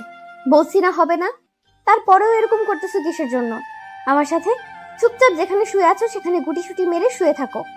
এখন আমি নিজেই বলতেছি, এখন কাছে আসবে না, তাই তো? যখন তুমি কাছে আসতে চাইবে তখন দেখবে যে আমি তোমাকে কাছে টেনে নেব না। তখন দেখবো মজা কাকে বলে। আমার যখন ইচ্ছা হবে আমি সব কিছু জোর করে নিতে পারি, এটা কাউকে বলতে হবে না। তার মানে তুমি বোঝাতে চাচ্ছ এখন আমিও তোমাকে জোর করে সবকিছু করি, তাহলে তোমার ভালো লাগবে, তাই না? আচ্ছা, তাহলে সেটাই করতেছি। দেখো, একদম ভালো হবে না। তুমি আমাকে এখন স্পর্শ করবে না, ভালো লাগতেছে না, আমার খুব টেনশন হচ্ছে। আর তুমি দেখো, আমি এখন কোনো কথা শুনতে চাচ্ছি না। তাড়াতাড়ি এখানে শুয়ে পড়ো, তাহলে খুব ভালো হয়। কারণ আমার এখন জড়িয়ে ধরতে ইচ্ছা করতেছে কাউকে। আমি এখন শুয়ে পড়তে পারতেছি না। আমি বলেছি না আমি বাইরে যাচ্ছি, আম্মুকে রান্নার কাজে সাহায্য করব। তুমি তো বলে আসলে একটু আগে, তাই না? আমি বলে এসেছিলাম, তাহলে তুমি আবার ঘরে আসলে কিসের জন্য? ঘরে যেহেতু এসেছো তাহলে একটু আমাকে চুম্মা চাটি দিয়ে যাও। দেখো, একদম ভালো হবে না। লুচ্চামি বন্ধ করো। আর একটা যদি লুচ্চামির কথা বলেছো তাহলে কিন্তু ভালো হবে না বলে দিচ্ছি। লুচ্চামির কি হলো এখানে? স্বামী স্বামী স্ত্রী আমরা, এখানে লুচ্চামির কথা কোথা থেকে আসবে শুনি? আমি কি অন্য মেয়ের দিকে তাকাচ্ছি, নাকি তুমি চাও আমি অন্য মেয়ের কাছে চলে যাই? একদম এরকম কথা যদি মুখ দিয়ে উচ্চারণ করেছো না, তাহলে পিটাইতে পিটাইতে মুখ ভেঙে ফেলবো। মানুষ চেনো তুমি? আমাকে অন্য মেয়ের কাছে যাবে কিসের জন্য? আমাকে রেখে অন্য মেয়ের কাছে যাবে কিসের জন্য? আমার কাছে কিসের অভাব পড়েছে নাকি? আমার কাছে কি অভাব পড়েছে নাকি? অভাবে তো পড়েছে, তা না হলে এত জোর করতেছি তারপর তুমি আমাকে একটু আদর করে দিচ্ছ না। মনে হচ্ছে যে অভাব পড়ে যাচ্ছে দিন দিন, তার জন্য তুমি আমাকে আদর করে দিচ্ছ না, তাই তো? মাহিনের কথা শুনে দীপার রাগ একদম চরম পর্যায়ে উঠে গেল।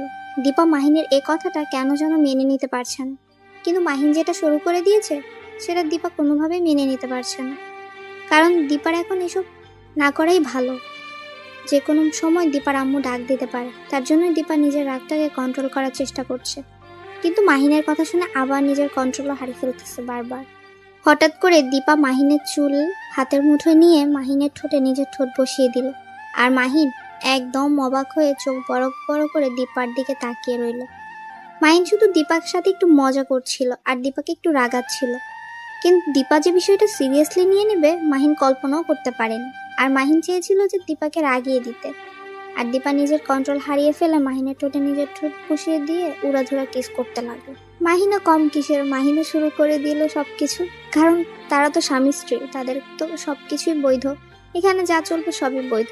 তাই মাহিন নিজেকে কন্ট্রোল না করে নিজের বউকে ভালোবাসা দিতে ব্যস্ত হয়ে পড়ল। দীপা মাহিনের ঠোঁটের 12টা বাজিয়ে মাহিনের ঠোঁট ছেড়ে দিল। তারপর দীপা নিজের শরীর মাহিনের শরীরের উপর এলিয়ে দিল। এরপরও কি তুমি বলবে যে আমার মাঝে ভালোবাসার অভাব আছে? যদি আর কোনো দিন এই কথা বলেছ, তাহলে দেখবে সেদিন তোমার কি অবস্থা করে ছেড়ে দেই। এটা কি করলে তুমি? তুমি আমার ঠোঁটের 12টা বাজিয়ে ছেড়ে দিলে। দেখো কি কামড়টা দিয়েছো, রক্ত বের হচ্ছে। রক্ত বেরোচ্ছে, ভালোই হচ্ছে, কারণ তোমার না খুব শখ আমার আদর খেতে। এখন দিলাম গরম করে, সারাদিন গরম থাকবে। কেমন হলো? তুমি আমার সাথে মজা করতেছো তাই না? আমার ঠোঁটের 12টা বাজিয়ে ছেড়ে দিবে, এখন আবার যাতা বলতেছো? অনেক হয়েছে, এখন যাও গোসল করে নাও। আর আমি দেখি আম্মুর রান্না কত দূর। আম্মুর নাকি রান্না প্রায় শেষ হয়েছিল, তাই আমাকে রুমে পাঠিয়ে দিয়েছিল তোমার সেবা করার জন্য। আর তুমি যেটা করতেছো আমার সাথে, সেটার বদলে যে তোমার কি করা উচিত। তাই নাকি? তাহলে আমার পায়ে ব্যথা করতেছে, আমার পা মালিশ করে দাও। আমার নাকি সেবা করার জন্য তুমি এখানে এসেছো, তাহলে এখানে বসে আছো কিসের জন্য? তুমি কি আমার উপর প্রতিশোধ নিচ্ছ নাকি? আমি যেটা করেছি তোমার সাথে, তার কি উল্টো প্রতিশোধ নিচ্ছ এখন আমার ভালোবাসার দুর্বলতা নিয়ে? সেটা কেন হতে যাবে? আমি তো শুধু তোমার সাথে একটু ফান করলাম, আর তুমি তো দেখি সিরিয়াসলি কথাটা নিয়ে নিয়েছো। আমি এমনিতেই মজা করে বললাম তোমাকে। আচ্ছা অনেক হয়েছে, এখন যাও গিয়ে গোসলটা করে নাও। আমি আম্মুর কাছে গিয়ে দেখি রান্না কত দূর, আমার খুব ক্ষুধা লেগেছে। আমার তো আর কোনো কাজ নেই, সকালে গোসল করি, রাতে গোসল করি, যখন বলবে তখন আমি গোসল করব, তাই না? আমি বুঝলাম না তুমি এরকম কেন এত নোংরা হয়ে থাকো, কিসের জন্য? তুমি বাহিরে কতক্ষণ ঘোরাঘুরি করলে, নদীর ধারে গেলাম, কত ধুলো বালি জমে আছে, আর তুমি এখন বলতেছো গোসল করবে না? এটা কি করে হয়? দেখো, এই নোংরা মানুষটার সাথে তোমাকে সারা জীবন কাটাতে হবে। এখন যদি ইচ্ছা হয় তাহলে থাকো, না হলে চলে যেতে পারো তোমার রুমে। যাও, আমি আমার রুমে আছি। আচ্ছা আমি বাইরে যাচ্ছি এখন, এসে যেন দেখি গোসল করো নাই, তারপর দেখবে কি করি। এখন কিছু করব না, বুঝো না? এখন আমি বাইরে যাচ্ছি, এখন আর কারোর সাথে কথা বলার ইচ্ছে নেই আমার। এখন আমিও কারোর সাথে কথা বলতে চাই না, এখন আমি একা থাকতে চাই। এখানে এসে বকবক করার কি আছে? আমি তো তার কথা শুনি না, আমি কানে তুলো দিয়েছি। ভালো হবে না বলে দিচ্ছি, তুমি যদি আরেকবার আমার সাথে এরকম করেছো, তাহলে সত্যি সত্যি কিন্তু কি যে করব বুঝতেছি না, তাই চুপ থাকো। মাহিন চুপ করে রইল, আর কোনো কথা বলল না। দীপাও রুম থেকে বেরিয়ে গেল। সেতু বেগম রান্নার কাজ শেষ করে টেবিলের উপর সবকিছু সাজিয়ে রাখছে, আর তার মেয়েকে দেখে কিছু বলল না, চুপচাপ তার মতো কাজ করে যাচ্ছে। সেটা দেখে দীপা বুঝতে পারলো তার আম্মু নিশ্চয়ই কোনো একটা কারণে তার উপর একটু রেগে আছে। কি করলে আবার দীপা যে তার আম্মু তার উপর রেগে গিয়েছে? দীপা কথাটা ভাবতেছে, কিন্তু খুঁজে পাচ্ছে না যে কি করবে। আবার তার জন্য তার আম্মু তার উপর রাগ দেখাচ্ছে, সেটাও তো খুঁজে পাচ্ছে না। দীপা এখন কি করা যায়? কথাটা মনে মনে ভাবতে ভাবতে দীপা তার আম্মুর সামনে গিয়ে দাঁড়িয়ে পড়ল। তার আম্মুকে কোনো কাজ করতে দিচ্ছে না সে। এখন আমার এখানে এসে লাভ কি? আমার তো রান্নার কাজ শেষ, তাই না? তুই কেন আসছিস? তোর জামাইয়ের কাছে থাক, আমার এখানে আসার কি দরকার ছিল? তার কাছেই থাক, এখন তো আমাদের লাগে না তোকে। ও আচ্ছা, তাহলে এই ব্যাপার। আগে বলবা না, আমার তো ফোন ছিল না, কারণ তোমার জামাইয়ের সেবা করলাম। সেবা করছিস, ভালো কাজ করছিস। এখন যা, গিয়ে তাড়াতাড়ি ফ্রেশ হয়ে নিচে আয়, একসাথে সবাই নাস্তা করব। আমার খুব ক্লান্ত লাগছে, ঘুমিয়ে পড়বো। আমি পারবো না, তুমি গিয়ে তোমার জামাইকে ডেকে নিয়ে আসো। আমি পারবো না, আমার মেয়ের জামাই না, তোমার মেয়ের জামাই। তোমার ঠাকা, আমার ঠাকা না। বেশ রকম কথা বলতে পারবো না, যেটা বলছিস সেটাই কর।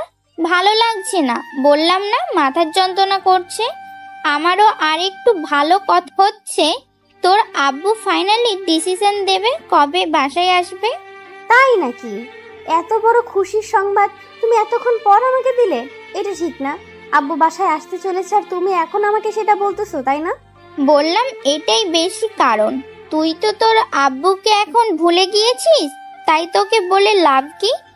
তার জন্যই বলিনি, এখন মনে হলো বলা উচিত, তাই বললাম। তোমার সাথে আমি ঝগড়া করে পারবো না, তার জন্য আমি চুপ হয়ে গেলাম।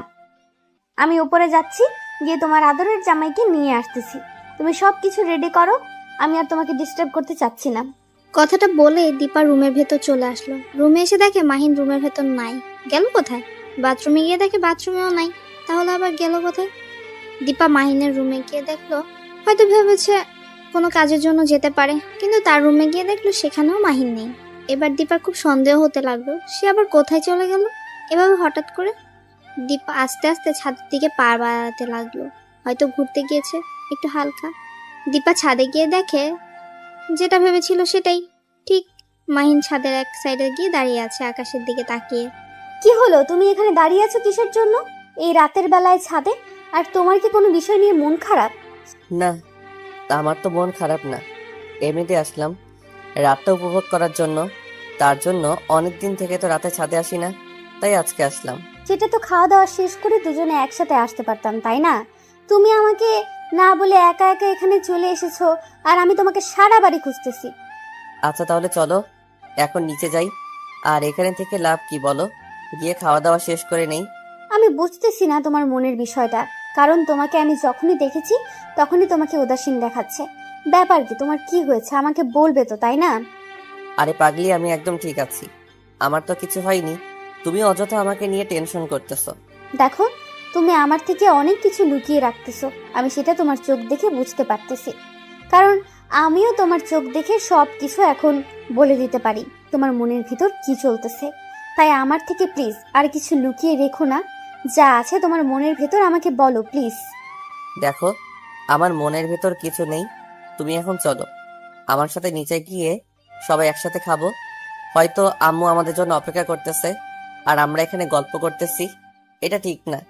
তোমার কি হয়েছে সেটা আমাকে বলে যাচ্ছ না, বুঝলাম না। তুমি কেন এরকম করতেছো আমার সাথে?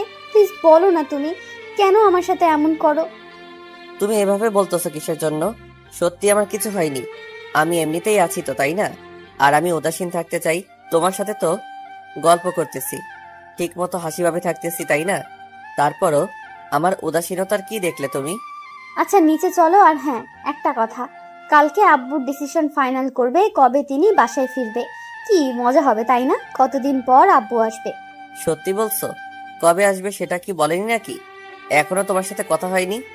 আম্মু তোমাকে যা বলছে সেটাই নিয়ে লাফাচ্ছে। ওয়েট, তুমি কি করে জানলে যে আমি আব্বুর সাথে কথা বলি না? তোমার সাথে কি তাহলে আব্বুর নিয়মিত কথা হয় নাকি? আমার সাথে তো নিয়মিতই কথা হয়, আমরা এমনও দিনে 2-3 বার কথা বলি, অনেক আড্ডা দেই।